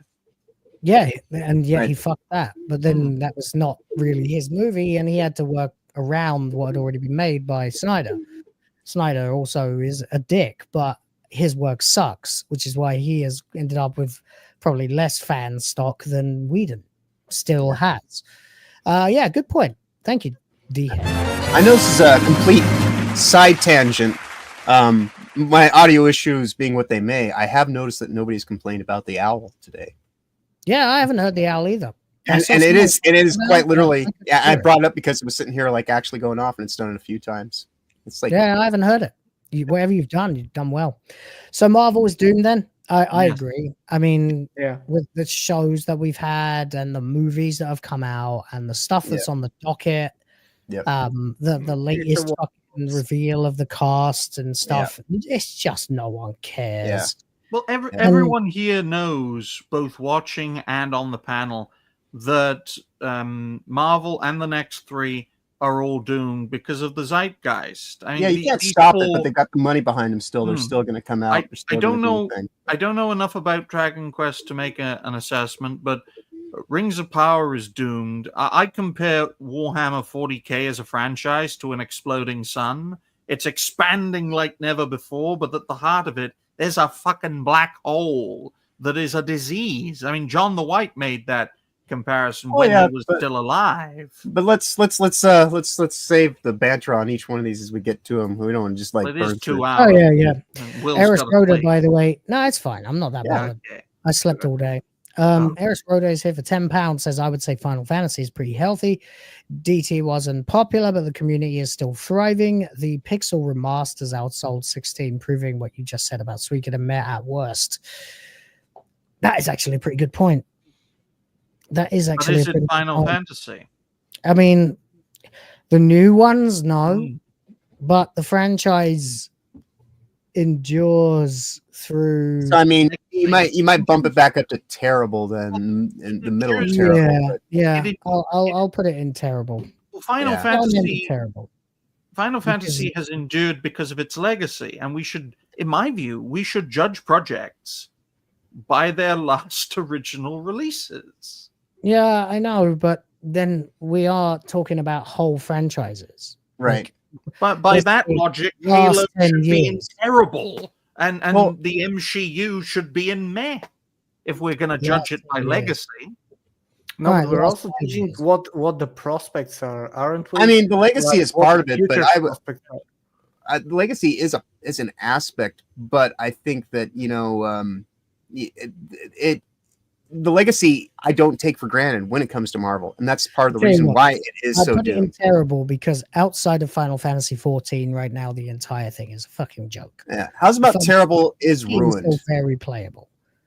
Terrible, Yeah, terrible is ruined. That's Yeah. fine. It can be successful or not, but it is But that's kind of like the divider. Fine, whatever. Yeah. Okay.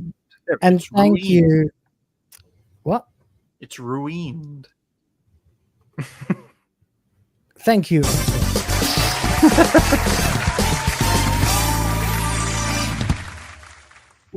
Okay, let's press on. Halo. Yeah. I think it's definitely ruined to doomed. And I would say that it's even doomed now after the last thing came out. we haven't That released ruined it. a game that anyone liked in years. Yeah, and the the last TV show was cancer. right. The show was terrible. The last thing they put out ruined it entirely, and they keep on persisting. The fucking the Women's Month International thing, the Kwanzaa DLCs recently, it's fucking doomed. Well, the There's only no reason return. the only I'm reason I inclined don't to put agree. Halo, the only reason why I don't put Halo in dead is because under Microsoft's control there will be future projects. Yeah, Oh yeah, they will make more. Yeah, they're And just gonna make it walk again. I mean, dead is like this thing's never coming back, or if it, or at least if it does, it will take a ridiculous pause of like half to a full decade before seeing the light of day. It would take a revival for it to come back. You know Should what I we mean? put Doctor Who in that dead category then? Oh, 100%. But I'm saving it for we're the- saving that for like that's no, it is Sunday. Yeah, it's Sunday I'd say show. Halo is pretty doomed at this point. Yeah. Mass Effect. I would like to say something about Mass Effect. Okay, No, I don't Ryan's think it's doomed, doomed. I don't think it's doomed. I think it's Okay. ruined currently, due to the what's happening with BioWare and stuff like that. However, you have the first three games which were arguably good. You have Andromeda, which wasn't a Mass Effect game, considered Mass Effect game by a lot of fans, but it was still not as bad as people think it is. It's like it was very buggy, but it wasn't that bad. And the new game, we don't have enough information. The one that they're It's ruined leaning to supposedly- doomed. supposedly. I think it's currently ruined. And if someone is smart enough at BioWare to slap the shit out of the idiots there, they You might think actually someone do is, something though? good. Do you I think mean, is that it is- desperate that they might I- be able to I- make a good game again? I might be a No. little bit biased because I love the Mass Effect franchise, especially Okay, Right. right. Well, that's the Can I thing. make It's like a counterpoint? sure. From the makers of Dragon Age Veilguard brings you a reimagined Mass Effect game. Right. No, I mean it is If you turn definitely out to be It's right, worth I'm going pointing to out curse everyone your associated with Dragon Age Veilguard has been fired, but the game industry still really loves SJWs. right. And the control structure is still there. You know. I feel like you So- guys are the ones to debate this, not me. I've only played Yeah, no, Mass Effect once. Mass Effect to me, and I'm not even a huge Mass Effect fan, but it's definitely ruined at this point. The next game will be the thing that dooms it or just keeps it as a ruined property. But it's effectively ruined. I'm inclined to agree with Ryan in that I think it's doomed now, and they are. Oh yeah, I mean, I think that it's doomed down myself as well. But I'm willing to give it ruined, just in the sense that we'll but see. I mean, like, let's really think about this. Like, they are in the position right now where the next game that comes out from BioWare will be their last if they don't get it completely. Yeah. perfect. So that's where I would call it doomed, because True enough. that's the same thing I would say about all the others that are in doomed. Like, you have to get this perfect or you're fucking dead. I'll make this statement. Before Dragon Age Veilguard, I would have considered Dragon Age to have been in a fine state and just let it rest in a fine state. Well, with it ending on a cliffhanger. Oh, it went from fine to doomed to dead. Exactly. Right. Go. Well, that was the other thing I was going to say, though, with Mass Effect, though, is it is currently ruined in the sense that if it stopped now, but they do have that next game coming out, and I do believe that will doom it at that point in time. So that's why I said ruined to doomed effectively, and I would err more on the doomed side myself as well, because it's at least ruined. I would counterpoint that by saying Mass Effect is already doomed, and the next project will lead it to be dead. That's how I the way Veilguard is today. But I'm not. But I'm not a big Mass Effect fan, so I don't really pay attention to it. Keep arguing the toss for a couple of minutes. I would say it's let ruined Pat now, weigh in as and well. the next game, I might be a little bit too optimistic about that, but it might actually turn very good, or it will most definitely make it. All right, chat. And yeah, realistically, Help us it's decide. going to be doomed or dead. Yeah. Oh, go on. Chat, bro. I need you to vote. Chat will be our tiebreaker on this, I guess. Although, to me, a dead is dead. It's never But going to one make a project. If it's a doomed, right? yeah, I'm gonna call it doomed in the chat vote myself. That means if it's doomed, it means it's not going to be any good, but they're still going to make future projects. I am of the view Doomed that means they might have one left, and then not one left. It means that the trajectory they're on, they're probably not going to be able to come back. I'm of the pretty much cursed to be dead. Well, I'm of the view, ladies and gentlemen, that after the upcoming Mass Effect project, there'll never be a Mass Effect project again. I'm pretty sure that is the case. If Mass Effect fails, which that's why I'm saying realistically most probably will, it's going to be dead. Right, and that's why I say that it's already ruined. It's airing on Doomed right now. You could say that it's doomed in the process of coming out and dying. So yes, Doomed. At least Dragon Age had a narrative format as a successor. 10 seconds. Using Inquisition as an inspiration to finish that story that it started off. Mass Effect doesn't have a narrative structure. Doom it literally would be brand new. In the votes. It's doomed 3-1. Yeah. All right. Okay. The people have Sorry, it's the democracy, isn't it? Yeah. Thank you, chat. Appreciate you. Yep. All right, DC. Doomed. Yeah. Absolutely. Although Warner Brothers meddling in it, all that. I mean, it's effectively just. So you don't think that the James Gunn? No. No. Like God, the only no. thing they have going now is Okay. the animated stuff that they do. Yeah. They're the only. I think if the semi-good thing Superman that they- trailer didn't have anybody in it except Superman, and there wasn't any like Guy Gardner or any of that, and it was just Superman, Lois Lane, Lex Luthor, Perry White, and Jimmy Olsen, then we would be possibly in business. The As best soon thing as I DC saw has going for it at this point is Hawk cosplay Girl. girls. Well, to give reason to why I think DC is doomed, James Gunn is great at getting a team over. That's why Guardians of the Galaxy did so incredibly well. James Gunn is fantastic That's why he was at the wrong getting a person to team. that's why he was the wrong person for this kind of project, because he would have can't been get out of great. his zone. He would have been great for the Justice League, Sure, but not for each separate character. Right. People like if he was advising people writing the individual movies with a view to an eventual team up that he would direct himself, maybe. Right. Maybe that might be better suited to his particular talents and skills and abilities. But yeah, Probably. this is a clown show, and it's just the more that comes out about it, the less people want to see it. I remain hopeful that the Superman movie will be okay, but I do feel like if it's not, they're fucking close to death. I think it will be the meh at best. I don't think anyone can save DC because they're the most inconsistent fucking company out there. Yeah. Like I said, the best thing about DC at this point in time is the cosplay girls. And they're not even doing anything other than like showing off their boobas. You know? Fair enough. Okay, Dragon Quest. I think don't it's know. I think it's Nope. for me Meh it's to kind of fine. meh. Yeah. For me it's kind of meh. I mean, it's not my thing, but I know some people still dig it. I bet the chat will disagree. They'll say it's fine. Yeah. And that's fine if that's how they feel, but I still don't forgive them for removing male and female and censoring Akira Toriyama. Yeah. However, I don't think it's in trouble. No. So that's why why I I'm say thinking. meh myself as well. Yeah. Okay. All my categories are depressing. Yes, that's the idea. Yeah, that's what we're here for. All right, ladies, Episode it's 100. Rings of Power time. Where we I going with wish Rings of Power? I wish this would die, but it won't. It will. It's Mountain have 'Doomed. It'll yeah, it is a doomed, but it will get its 5 seasons. Literally, I've always said this. It's but on life support.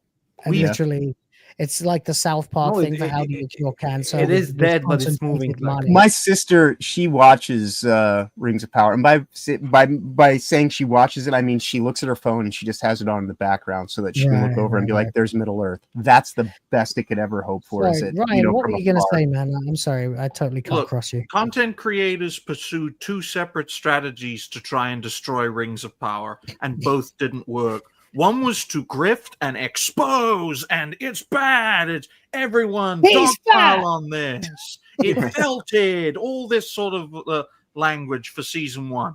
But It it got was. a season 2. But it already was paid for. Season 2 was built in though, and that's the thing. Then no, actually 5 were built. I in. know 5 are built in. That's why I'm just saying though. But then- That's why the apathy has happened. Then the apathy strategy of just ignore and it will go away. Don't hate watch, all that. That strategy was tried. Very few creators covered Rings of Power. I don't think the apathy comes from it'll go away. It's just we know there's a foregone conclusion. It was strategy. We knew that no one cared. Yeah. Because the videos that we put out about it bombed. Yeah. People weren't even feeling shitting on it anymore. And both strategies led by the people. I mean, without the viewers, we wouldn't be where we are today. So both strategies led by the people, both of them failed. But what I'm saying though is we're still getting 3 more seasons, and the apathy will only get stronger. But that's not because of fan support. No, that's because Bezos is like this is it's because he's Lex Luthor effectively. Yeah, he's Lex Luthor. Yeah. Also, they basically paid for those 5 seasons already. He hasn't paid. They weren't paid for, but I'm sure they are now. But like they have they have contractual agreements to those 5 seasons. And when you look at the stuff that's outside of Bezos' control, the new movies, the Golem movies, why? So Mountain Doomed is 100%. Cast it in the fire. Well, the only thing that I can think of is if like they do first half of season 3, the apathy is going to be much better, much more bigger, and they decide to cut the losses, tear out the contracts, pay whatever penalties they have to pay to actors or companies or something like that. Bezos' ego won't let that happen. He's not going to give up his 5 seasons. You may see it become, I think it went from 8 episodes to 6 episodes, right? Yeah, it'll become 4 and it'll be like 4 episodes, and it'll be like 2-3 episode seasons. But it's gonna be 5 seasons. It's gonna have the. But it will be 5 seasons. Yeah, it will be a limited run, whatever. How they have to do it if it takes 3 episodes to count as a season, that is what it will be. Bezos. He's a stubborn bastard. Yeah, but it's not got any fans. No, nope. Right. The only people who actually like it are grifting. They've literally put advertisements in front of everything when it comes out, so they can call it as engagements. Yeah. Right. Okay. Warhammer 40,000 specifically. Ooh. Now on the surface, you say fine, but because folks, of Space Marine 2. But then you've also got Adeptus Custodes who are female. I think it's and because folks, I always bring up every time Warhammer. Well, every time Warhammer is brought up, I always bring up John the White because unfortunately he's no longer with us, folks. He was on this show at least once, maybe twice. Episode 14, he was on. To go over this topic. To be fair, it was mostly his show. We barely spoke. And he had some passion for the subject, gotta say. Of course, thanks to Hazel, I was able to, have a good talk with the 40K Empress, whose channel is practically built around Warhammer 40K. Right. So on the surface, it looks all fine and dandy, but when I compare it to a supernova, That's why it's expanding, folks, because the core of this franchise under Games Workshop is rotting. Oh yeah, like I a think, black hole. Yeah, so I guess you can't exactly call it. This one's something of a word problem because I think that the fans of it, the fans of it are going to call it ruined. Like the extreme fans, like there'll be people like me that love the thing, and the thing they love, they know they're not going to get back, and they're telling people make 3D models, use your old rule sets, do all the kind of stuff, just make it your own thing. And share normie what you fans have. think it's all fine and dandy. Right. And so that's why I'm going to say ever meh been. as kind of the central point of where it lands, because on the outside it looks fine, but for the people who actually pay attention to it, they think it's in ruined. the absence of having a particularly niche category for both fine and ruined at the same time, we'll just put it in there. But really, it's actually existing in both extremes. Yeah. Okay. Last of Us. Doomed. Dead. Yeah. Totally. Well, that show's coming out. Yeah. Technically, or But they announced that part 3 They announced that it's not even happening. There's no part 3 coming out. Like the series I mean, the lost that remains. I know you're talking about as the a TV games series. franchise. Yeah, or game franchise is done. I mean, the It's franchise. over. Yeah, it's over. So the series is coming out in a few days, and that's it. Yeah. I don't think anyone will watch Season 2 will come out, but it is the epitaph. It is the last thing. I think it's the last series. Yeah, I don't think they will actually be able to. Nobody's got. Well, yeah, they're following the game. Because so, yeah. If anyone watches this, the only people who will watch this are people who never played Last of Us 2 or never saw or heard of Last of Us 2. Because no one who did hear of Last of Us 2 is ever going to watch it, except to watch potentially the episode where Joel gets his fucking head caved in by a golf club. And dies like a dog. Cuckman himself has. Only I'm to actually see thinking of watching it just to review it. Just to see that scene, and then I'm done. I'm off. I don't care after that. But Cuckman himself, like, he doesn't want this to be a games property. He never did. He always wanted it to be a movie. Yeah, he wants TV to be in series. films. And so TV, right. So there's not he going was to be a so third salty game. when he was on that red carpet event for the TV show, and no one paid any fucking attention to him. Yep. So he stuck his arm aggressively into his pocket to try and get some attention. It didn't work. No one cared. There were no pictures. So there will be no season 3 of the series, and there is not going to be a third part of the game. Like it is effectively done and dead. Yeah, it's a zombie that hasn't been shot in the head yet. But technically, it's still not quite dead because another series is coming out. It's undead. It's undead. It's ambling about. So if we do a tier list like this in 3 years' time, when it's Rings of Power season 5, that would be in the dead category then. Presumably, yes. Presumably, yeah. Because even what they're doing with those Golem movies is doomed. And I don't think that they're going to keep Last of Us alive artificially, like Bezos clearly wants to. No, Cuckman's not worth it. Cuckman ain't flavor of the month. Worth the money. It's not. HBO aren't going to continue to fund something that no one's watching and has no fucking. I mean, Watchmen actually, and I know like nobody has any love lost for Watchmen, but Watchmen didn't even get continued, and it actually had some stuff kind of going in its favor. Okay. But, so I don't see because we're running really long. Yep. So is the next one Punisher or Venom? No, it's Sony Spider-Man. Yeah, Sony Spider-Man is effectively, I would say, it's spiritually dead, but it's going to remain doomed because they're going to keep pumping them out to hold on to that license because if nothing else, they want Disney money. It's the reason I put Venom is because it's Spider-Man without Spider-Man. Right. So we're talking Madam Web and Venom at this moment. Sinister Six. Doomed. Absolutely. Doomed is there, I think too. Yeah. Okay. Star Wars. Oh, I saw one too. I mean, it's so dead on the inside, but again, like this is going to be another undead property that they're never gonna. It's doomed at best. I mean, I think it's dead. Frankly, I think it's dead too. Like in the sense that they can't even get anybody to buy it off of them. Yeah, they're trying I think to they actually announced, or there rumors that there's going to be a second Acolyte. Like there rumors there's going to be a second episode. As long as they're still making stuff, it's not dead because it's living. That's why I say it's at least. I mean, it's undead, so it is doomed to die. But it's top tier doomed. Yeah. Likewise with Star Trek. Absolutely. Yeah, agreed. Yep. Yeah, Star Trek is definitely It should be dead, but it's not because they keep making more of it. Right, and it's never going to be Star Trek, even if it goes forward. It's just a. All right, here's just a fun one: Scooby-Doo. Oh well, considering the last Scooby-Doo related project was ruined. Velma. Yeah, it's been ruined. Ruined. It's ruined. Yeah, I think so. Yeah, it's ruined. They could easily just make some more Scooby-Doo that's not Velma. Yeah, they make another movie with like some chicks with some hot As it stands right now, it's fucked. Have James Gunn make some more Scooby-Doo movies, okay? That's what he should be doing. Yeah, that's what Warner Brothers should have him do, not fucking DC. God of War. I'd say ruined.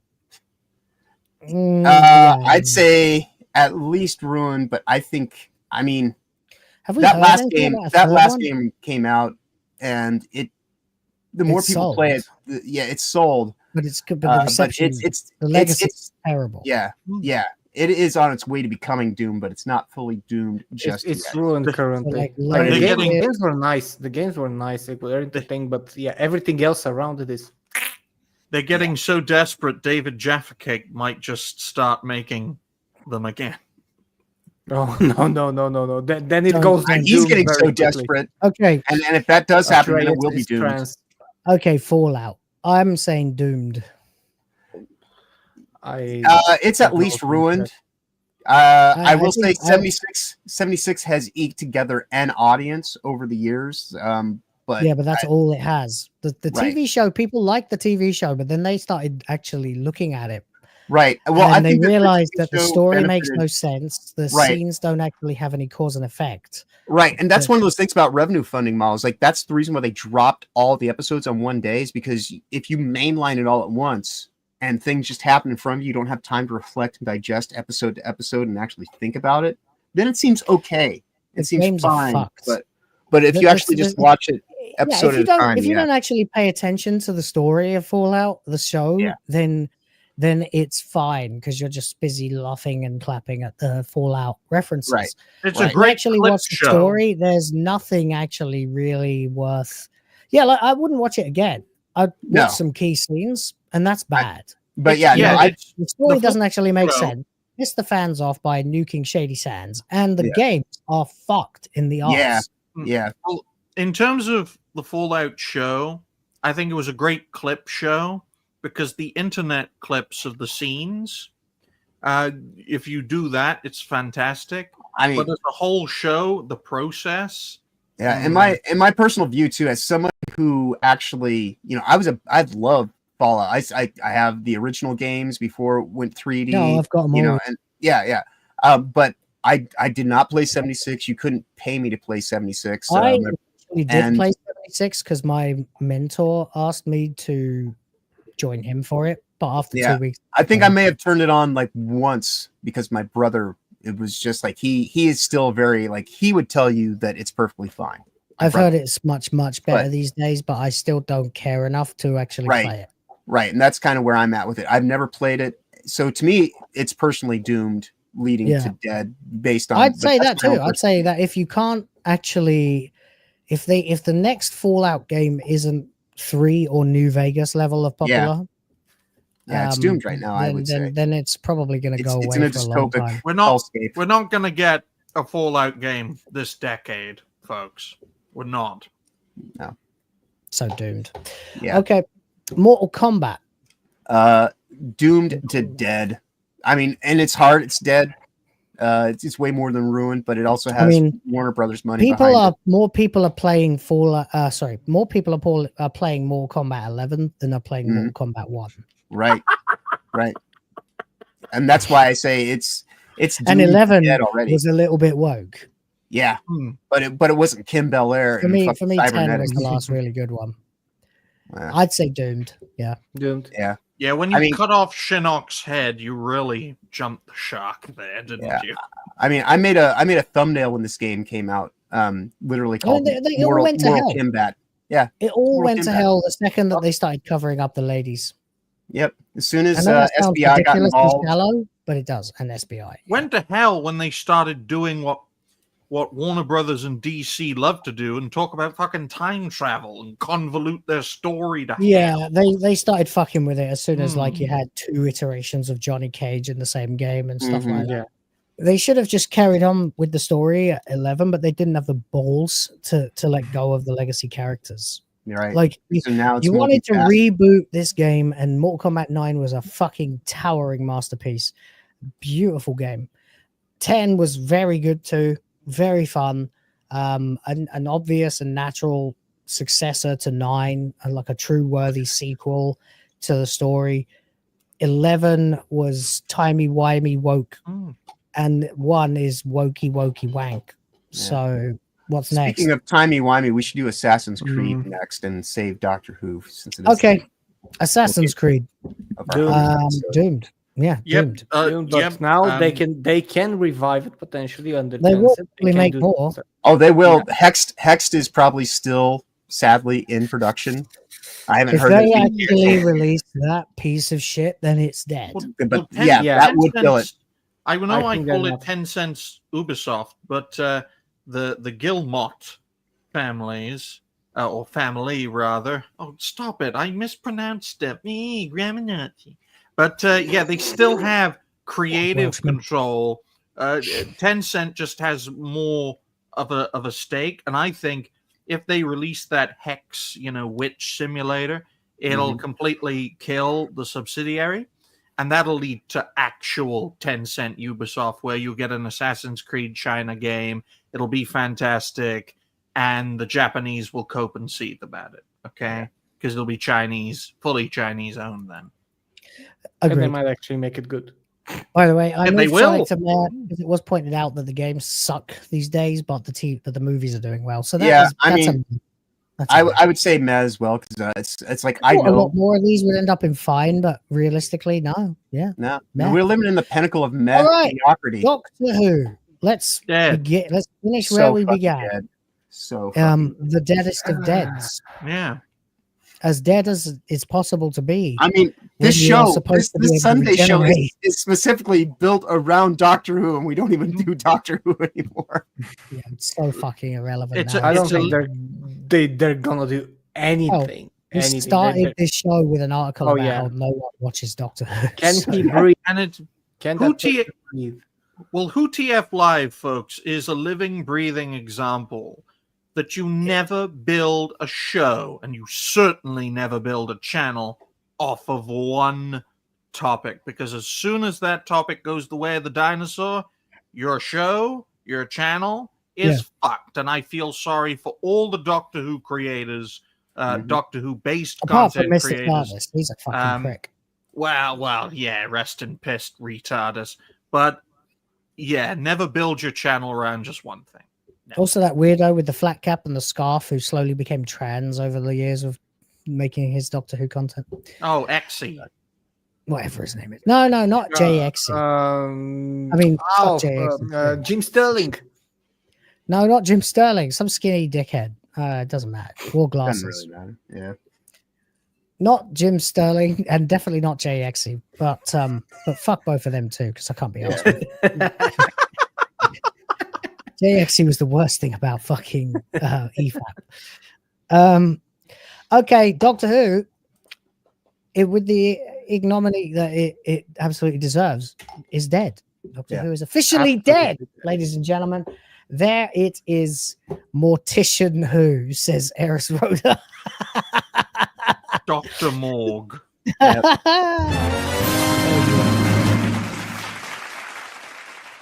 In the meantime, actually, Eris Rhoda again for another 2 says extra long.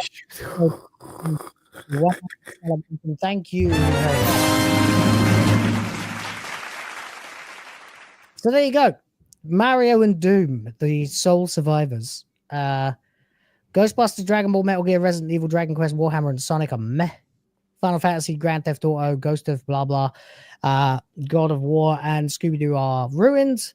Star Wars, Star Trek, Assassin's Creed, Indiana Jones, James Bond, DC, Disney, Marvel, Halo, Mass Effect, Rings of Power, Sony, Spider-Man, Fallout, and Mortal Kombat are doomed, and Doctor Who, Dragon Age, Willow, and The Last of Us are dead.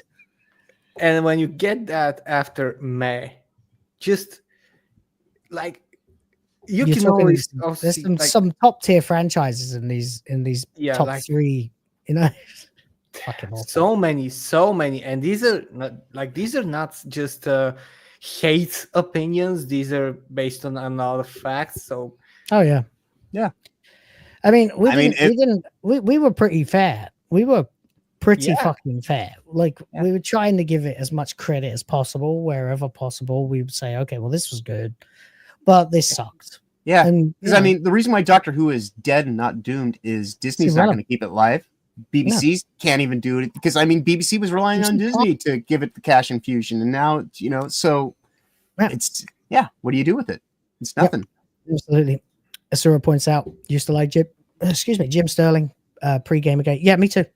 Yeah, he was one of the older. Yeah, he was the old guard of like pro customer. Yeah, anti big corp YouTubers, which is fine because I used to think that corporations had gone too far, and now I feel like they've gone too far in the other direction. So yeah, all of it. It's all bullshit. Anyway, there you go, guys. There is your definitive episode 100 list of all the franchises we have covered and some that we haven't on this show. And I'm sure I've missed out a couple as well. So next time, baby. But that's it. 2.5 hours and nearly 5 minutes. And there you go. That is episode 100 of WTF Live in the books. Let's get to our outros. Helzo, would you like to start us off, buddy? Yeah. Thank you for having me around again. Brian, as your clone, I am very happy to be here. Thank you for having me. What was I supposed to do? Videos, a lot of things. Tout yourself, buddy. That's right.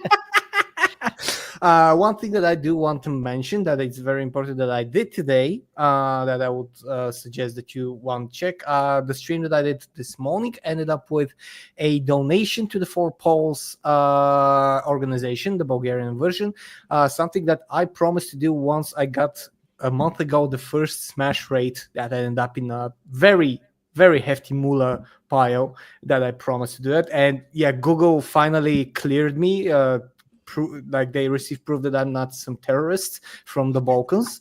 And yeah, it all went well. And next few days, I'm going to post a lot of the things that I do about these donations and animals and homeless animals and stuff like that. Because basically that's what I'm going around for. So yeah, that's pretty much what my outro is. That's nice. Lovely. John? Yeah, so I am currently at 333 subs, which is like up over 50. Guys, subscribe to Problematic John. Come on. Go for it. Yeah.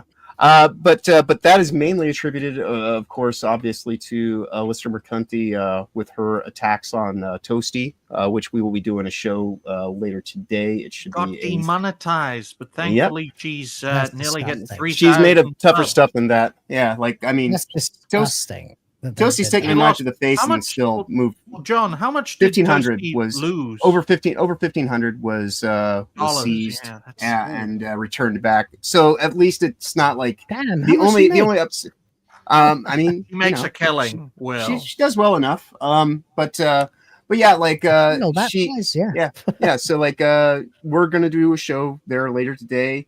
It should be a cosplay stream, so I'm imagining she's going to hit me up, letting me know what thumbnail I need to make at some point in time here in the next few hours, hopefully.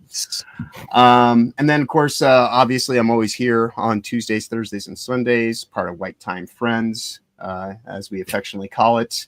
At the same time, all those days. Now it's starting to bother me. Well, I mean, now we just gotta amp it up then. No, we ever had a black guest? I would never if I expected anything else. So don't worry. Right.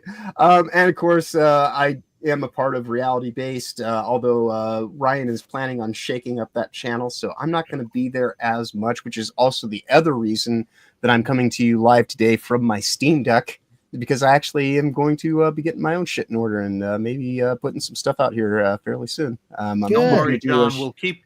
We're diversifying panels, ideally for 3 separate but equally unique. Oh yeah, no, I think it's a good idea.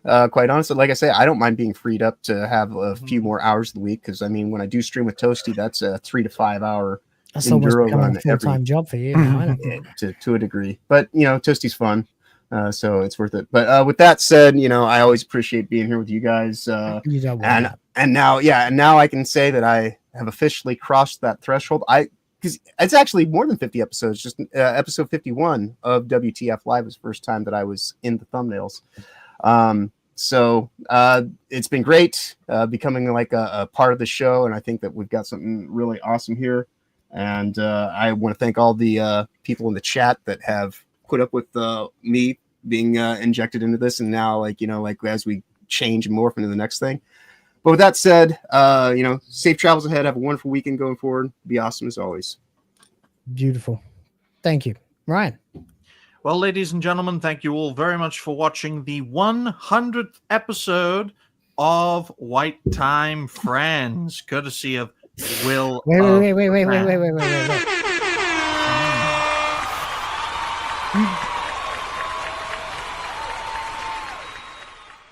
It's always a pleasure to be on this fantastic show, and as John alluded to during his outro, there will be a shake-up for Reality Base. Starting April 7th, we will be having 3 separate but equally unique panel shows. Tangent Kings on Mondays, System Crash on Wednesdays, and the return of the Old White Road on Fridays, with 3 unique panels. You should definitely not stop Old White Road. I was gonna say White Time Friends. Fuck. Well, I'm on the Old White Road. Yeah. So that's part. Yeah. The Old White Road is something that should be like your flagship show at this point, I think. Well, it's gotten to the stage where ideally we can have 3 very capable shows that can hold each other's feet to the fire. John, Toasty, and Third will be on Fridays confirmed. As for Mondays, it'll be Discuss and Kung Fu Hot Dog, and I think it was one more I've got lined up. And for System Crash, we've got Noise and Rhoda and potentially Dan. So, nice. And it'll be fleshed out over time as we get more and more regulars into the fray. It's a scheduling nightmare trying to create 3 unique shows per week, but hopefully we can get it done, and fingers crossed you will all enjoy. So as for me, you can check me out over at Ryan Roger Rathe, host and founder of Reality Base. Recently released a video about the Studio Ghibli AI art craze. It's completely bombing, which is why I'm a content recycler, because then you can just shoot out videos. Doesn't matter how many of them bomb, you're still shooting them out. You need to make original content, and then you are going to be starting on the back foot because people have got used to you being a recycler. So if you're going to start making like OG content, then you're going to have to just let that gradually become what you are known for, which unfortunately will take longer than it does for most people because you're known as a content recycler. So it's just one of those things you got to do. But keep at it, because I like that first video you sent to us. Well, thank you for watching a reality-based Will of the Fans production, because a Will of the Fans reality-based production doesn't sound as good. Over to Will. I don't care. I'm not that much of an egomaniac. If I was, I would never, ever have you people on my show. Anyway. True enough. Yeah. Why would I share the stage with that riffraff? No, of course not. They're ridiculous. No, I'm glad you guys are here. I appreciate everyone who has been on the show over the last 100 episodes, even Rev. I know Ryan feels differently, but I don't. And yeah, and also WTF Live as well, and everything that's gone on with that. We're going to keep going. We're going to keep growing and eventually go far as reality-based rising stars. Exactly, John. I'm TM, you can't. I'm just in the middle of sharing my video to everyone in the chat because I'm desperate for viewership. Guys, watch Ryan's videos. He's now making original content. He's not just recycling clips. One video a day of original. His videos are actually nice. Video. Yeah, 1080p. Yeah, and they're well done. They're presented overlays. okay. Yeah, he's done it. He's worked it out. It's good shit. Go check it out. And if you want any tips on that shit, Ryan, you just ask, okay? Okay, that's fine. Happy to help. Now, we didn't actually have an official goal for this show, but you guys have been monstrously generous. So money, print money, cash, money, well, capitalism, raise a bunch of money, more money, heaps and heaps of money, print money, cash, money, well, capitalism, raise a bunch of money, super chat money. As salty as the sea, calling us no-code names. SJW screaming, but it's money they blame. Burning with envy, they're falling flat. They can't handle the sound of a super chat. it's funny. Sorry, I'm still sick. It's funny when you are the host of a stream and you can see everybody else's streams underneath the stage. Because when you're a guest, you can't. But when you're the owner of the stream, you can see everybody. So when I play that clip, I just watch all of us just go like this. I do that on Toasties because we play that clip all the time. And I know, I've seen it. Yeah. So I was talking to my dad the other day about that clip, and I happened to switch on to Toasty's stream for a second, and within 1 minute that clip was playing, and I was like, what the fuck, look at that, she's perfectly punctuated my point. Thank you everybody for supporting this channel for the time that you have. Thank you. 100 episodes in the can, gotta love it. It's a fucking time, and we're gonna keep going no matter what. So check us out on Tuesday with this show. Of course, I'll be back before then with Hyperdrive Time. Tomorrow I am hopefully going to wake up and have a voice, so I'll be able to make some bloody videos, because it's been like 3 days I haven't been able to make any videos, which is not good when you're trying to grow a channel. Videos grow the channel, and live streams are for entertaining and engaging with the people who are already subscribed. No one subscribes based on a live stream, not very often anyway.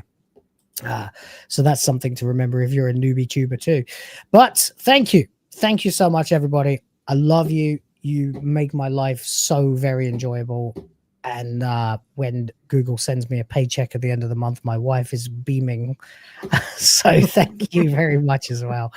Thank you especially to Dramatic Lord, T-Jab Steve. I got to call attention to it again. Dropping fucking 50 memberships. Yeah. My God. If you're not a member now, you need to play with your settings. I would just say to what you, as a man specifically, you have to make stuff to build a channel. Women can be just engaging. Women can just be like, here's my boobs. Exactly. Men, you need to actually try when you're a man.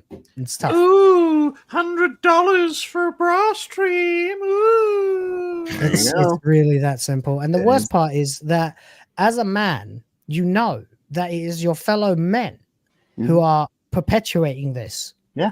Why do you think I do a stream primarily with Toasty throughout the week? Because it's like, why do you think I try my best to find female creators? Why do you think trans people exist? Exactly. Everything's easier with boobs. It really is. Anyway, no offense to any woman in the chat, by the way, but yeah. If you're not taking advantage of having tits, what are you doing? Yeah, anyway. I mean, Toasty is talented, but she also. I mean, if you're like blessed with, magnum titties, then you should probably be using them for something, because some women are Alyssa Mercante and they don't have that option because they are in fact just paracetamols on an ironing board, and I feel bad for them. And all really forehead. Bad. Yeah. Terribly. I feel so terribly sad for Alyssa Mercante having no tits. Nothing redeeming. No, I don't. Get woman for aborting your children. Oh, okay. It's already normal. I don't even know. Fuck it. I got this new anime plot. Basically, there's this high school girl, except she's got huge boobs. I mean, some serious hunkers. A real setup of donkers. Packing some Doban hunkeros. Massive the Hunka Bankaloos. Big ol' Tanhangera Cougars. What happens next? Transfer student shows up one day with even bigger Bonkhanaga Hoogs. Humongous Hungalamga no Logangas. What men have to do. All right, anyway. Yes, as I was saying, thank you to Dramatic Allure, T-Jep Steve, Adam Juneman, Anime Mania 500, Eris Rhoda, Raging D-Head, and then just all those names again and again and again and again and again. You guys are fucking legends. Thank you so much for supporting the channel. We're almost at 3 hours, so I'm going to wrap it up and leave you with the credits, but we'll be back on Tuesday. I'll be doing Hyperdrive time before that, and of course, videos galore. So thank you, and here's to the next 100. Peace. Later all. Bye for See now. you, Rebels. See you later. Stay fresh.